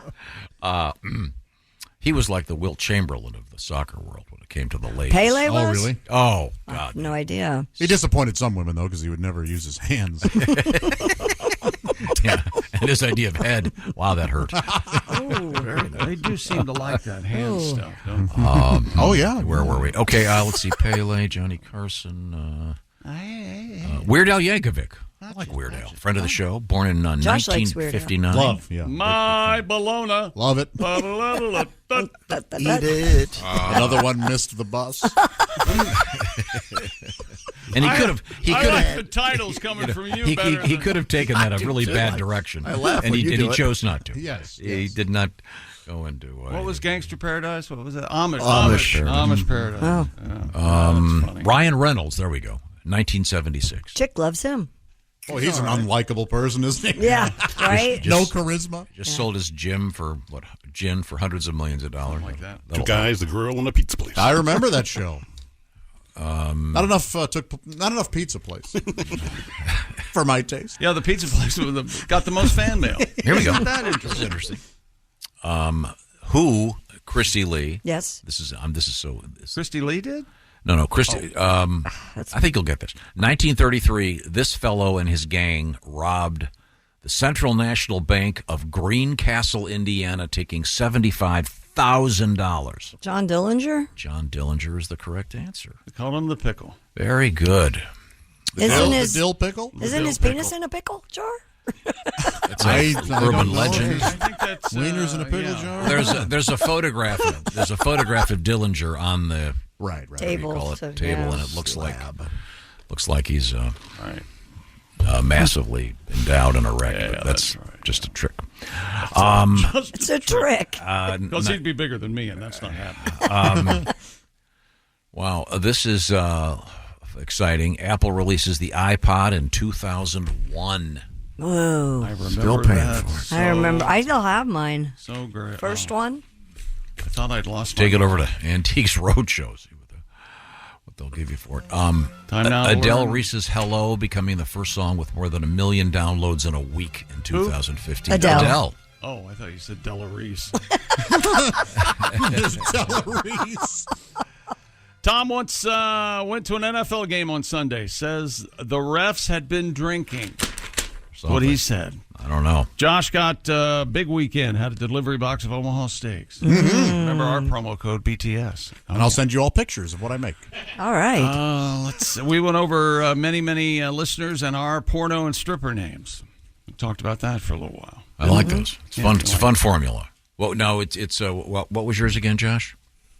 My stripper today, because it's the model of your first car and the last thing in your mouth. The make of your first car and the last. Yes, it was Dodge Nuts. Isn't that convenient? The non-consensual story of a man and a bus station. Dodge Nuts stars in I'm being held prisoner. I'm a sex slave. I'm a sex slave. We had Tonto Chestnut. Why are you revisiting Chevy Big Gulp? Tom's iPhone went black yesterday. All the apps and credit cards gone. He said couldn't get his NFL ticket. He was going to a game. It was gone. Don't know what happened. Everything was gone. Everything was gone. Contacts, everything, phone numbers? No, everything came back except for the credit cards and the tickets. Ooh, somebody stole your Somebody's stuff. having a shopping spree. Yeah, that's right. Skelebaner is a Halloween costume that only guys can wear. You can use your that Tom has promised to wear next week. You could have a lady wear that. You could. Well, yeah. This is a world of, what do they call it? Gender fluidity. World of fluid. Would you like some fluid on your gender? Tom posed the question, why don't we have a sex doll drop like they do for babies at firehouses? Yeah, so if you have a sex doll and you want to get rid of it, you don't have to just throw it in the road and have the cops think it's a dead body. Okay. Go to the firehouse and there's a big drawer. You have posited a question that most have called unsettling. We need to spend our tax dollars on wise things like sex doll, sex drops. This is the Bob and Tom Show. Thanks for listening to the Bob and Tom Show this morning. The show is also out there for you on our YouTube channel. Watch and subscribe. Expert entrepreneur Ed Milet is on a mission to max out your life. I exist here weekly so that you can make your dreams come true, become the man or woman you're capable of, and then pay it forward. It's time to get laser focused on peak performance. Clarity equals focus, and focus equals success. That's what I'm here to do every week with you. Max out. The Ed Milet Show. Follow and listen on your favorite platform.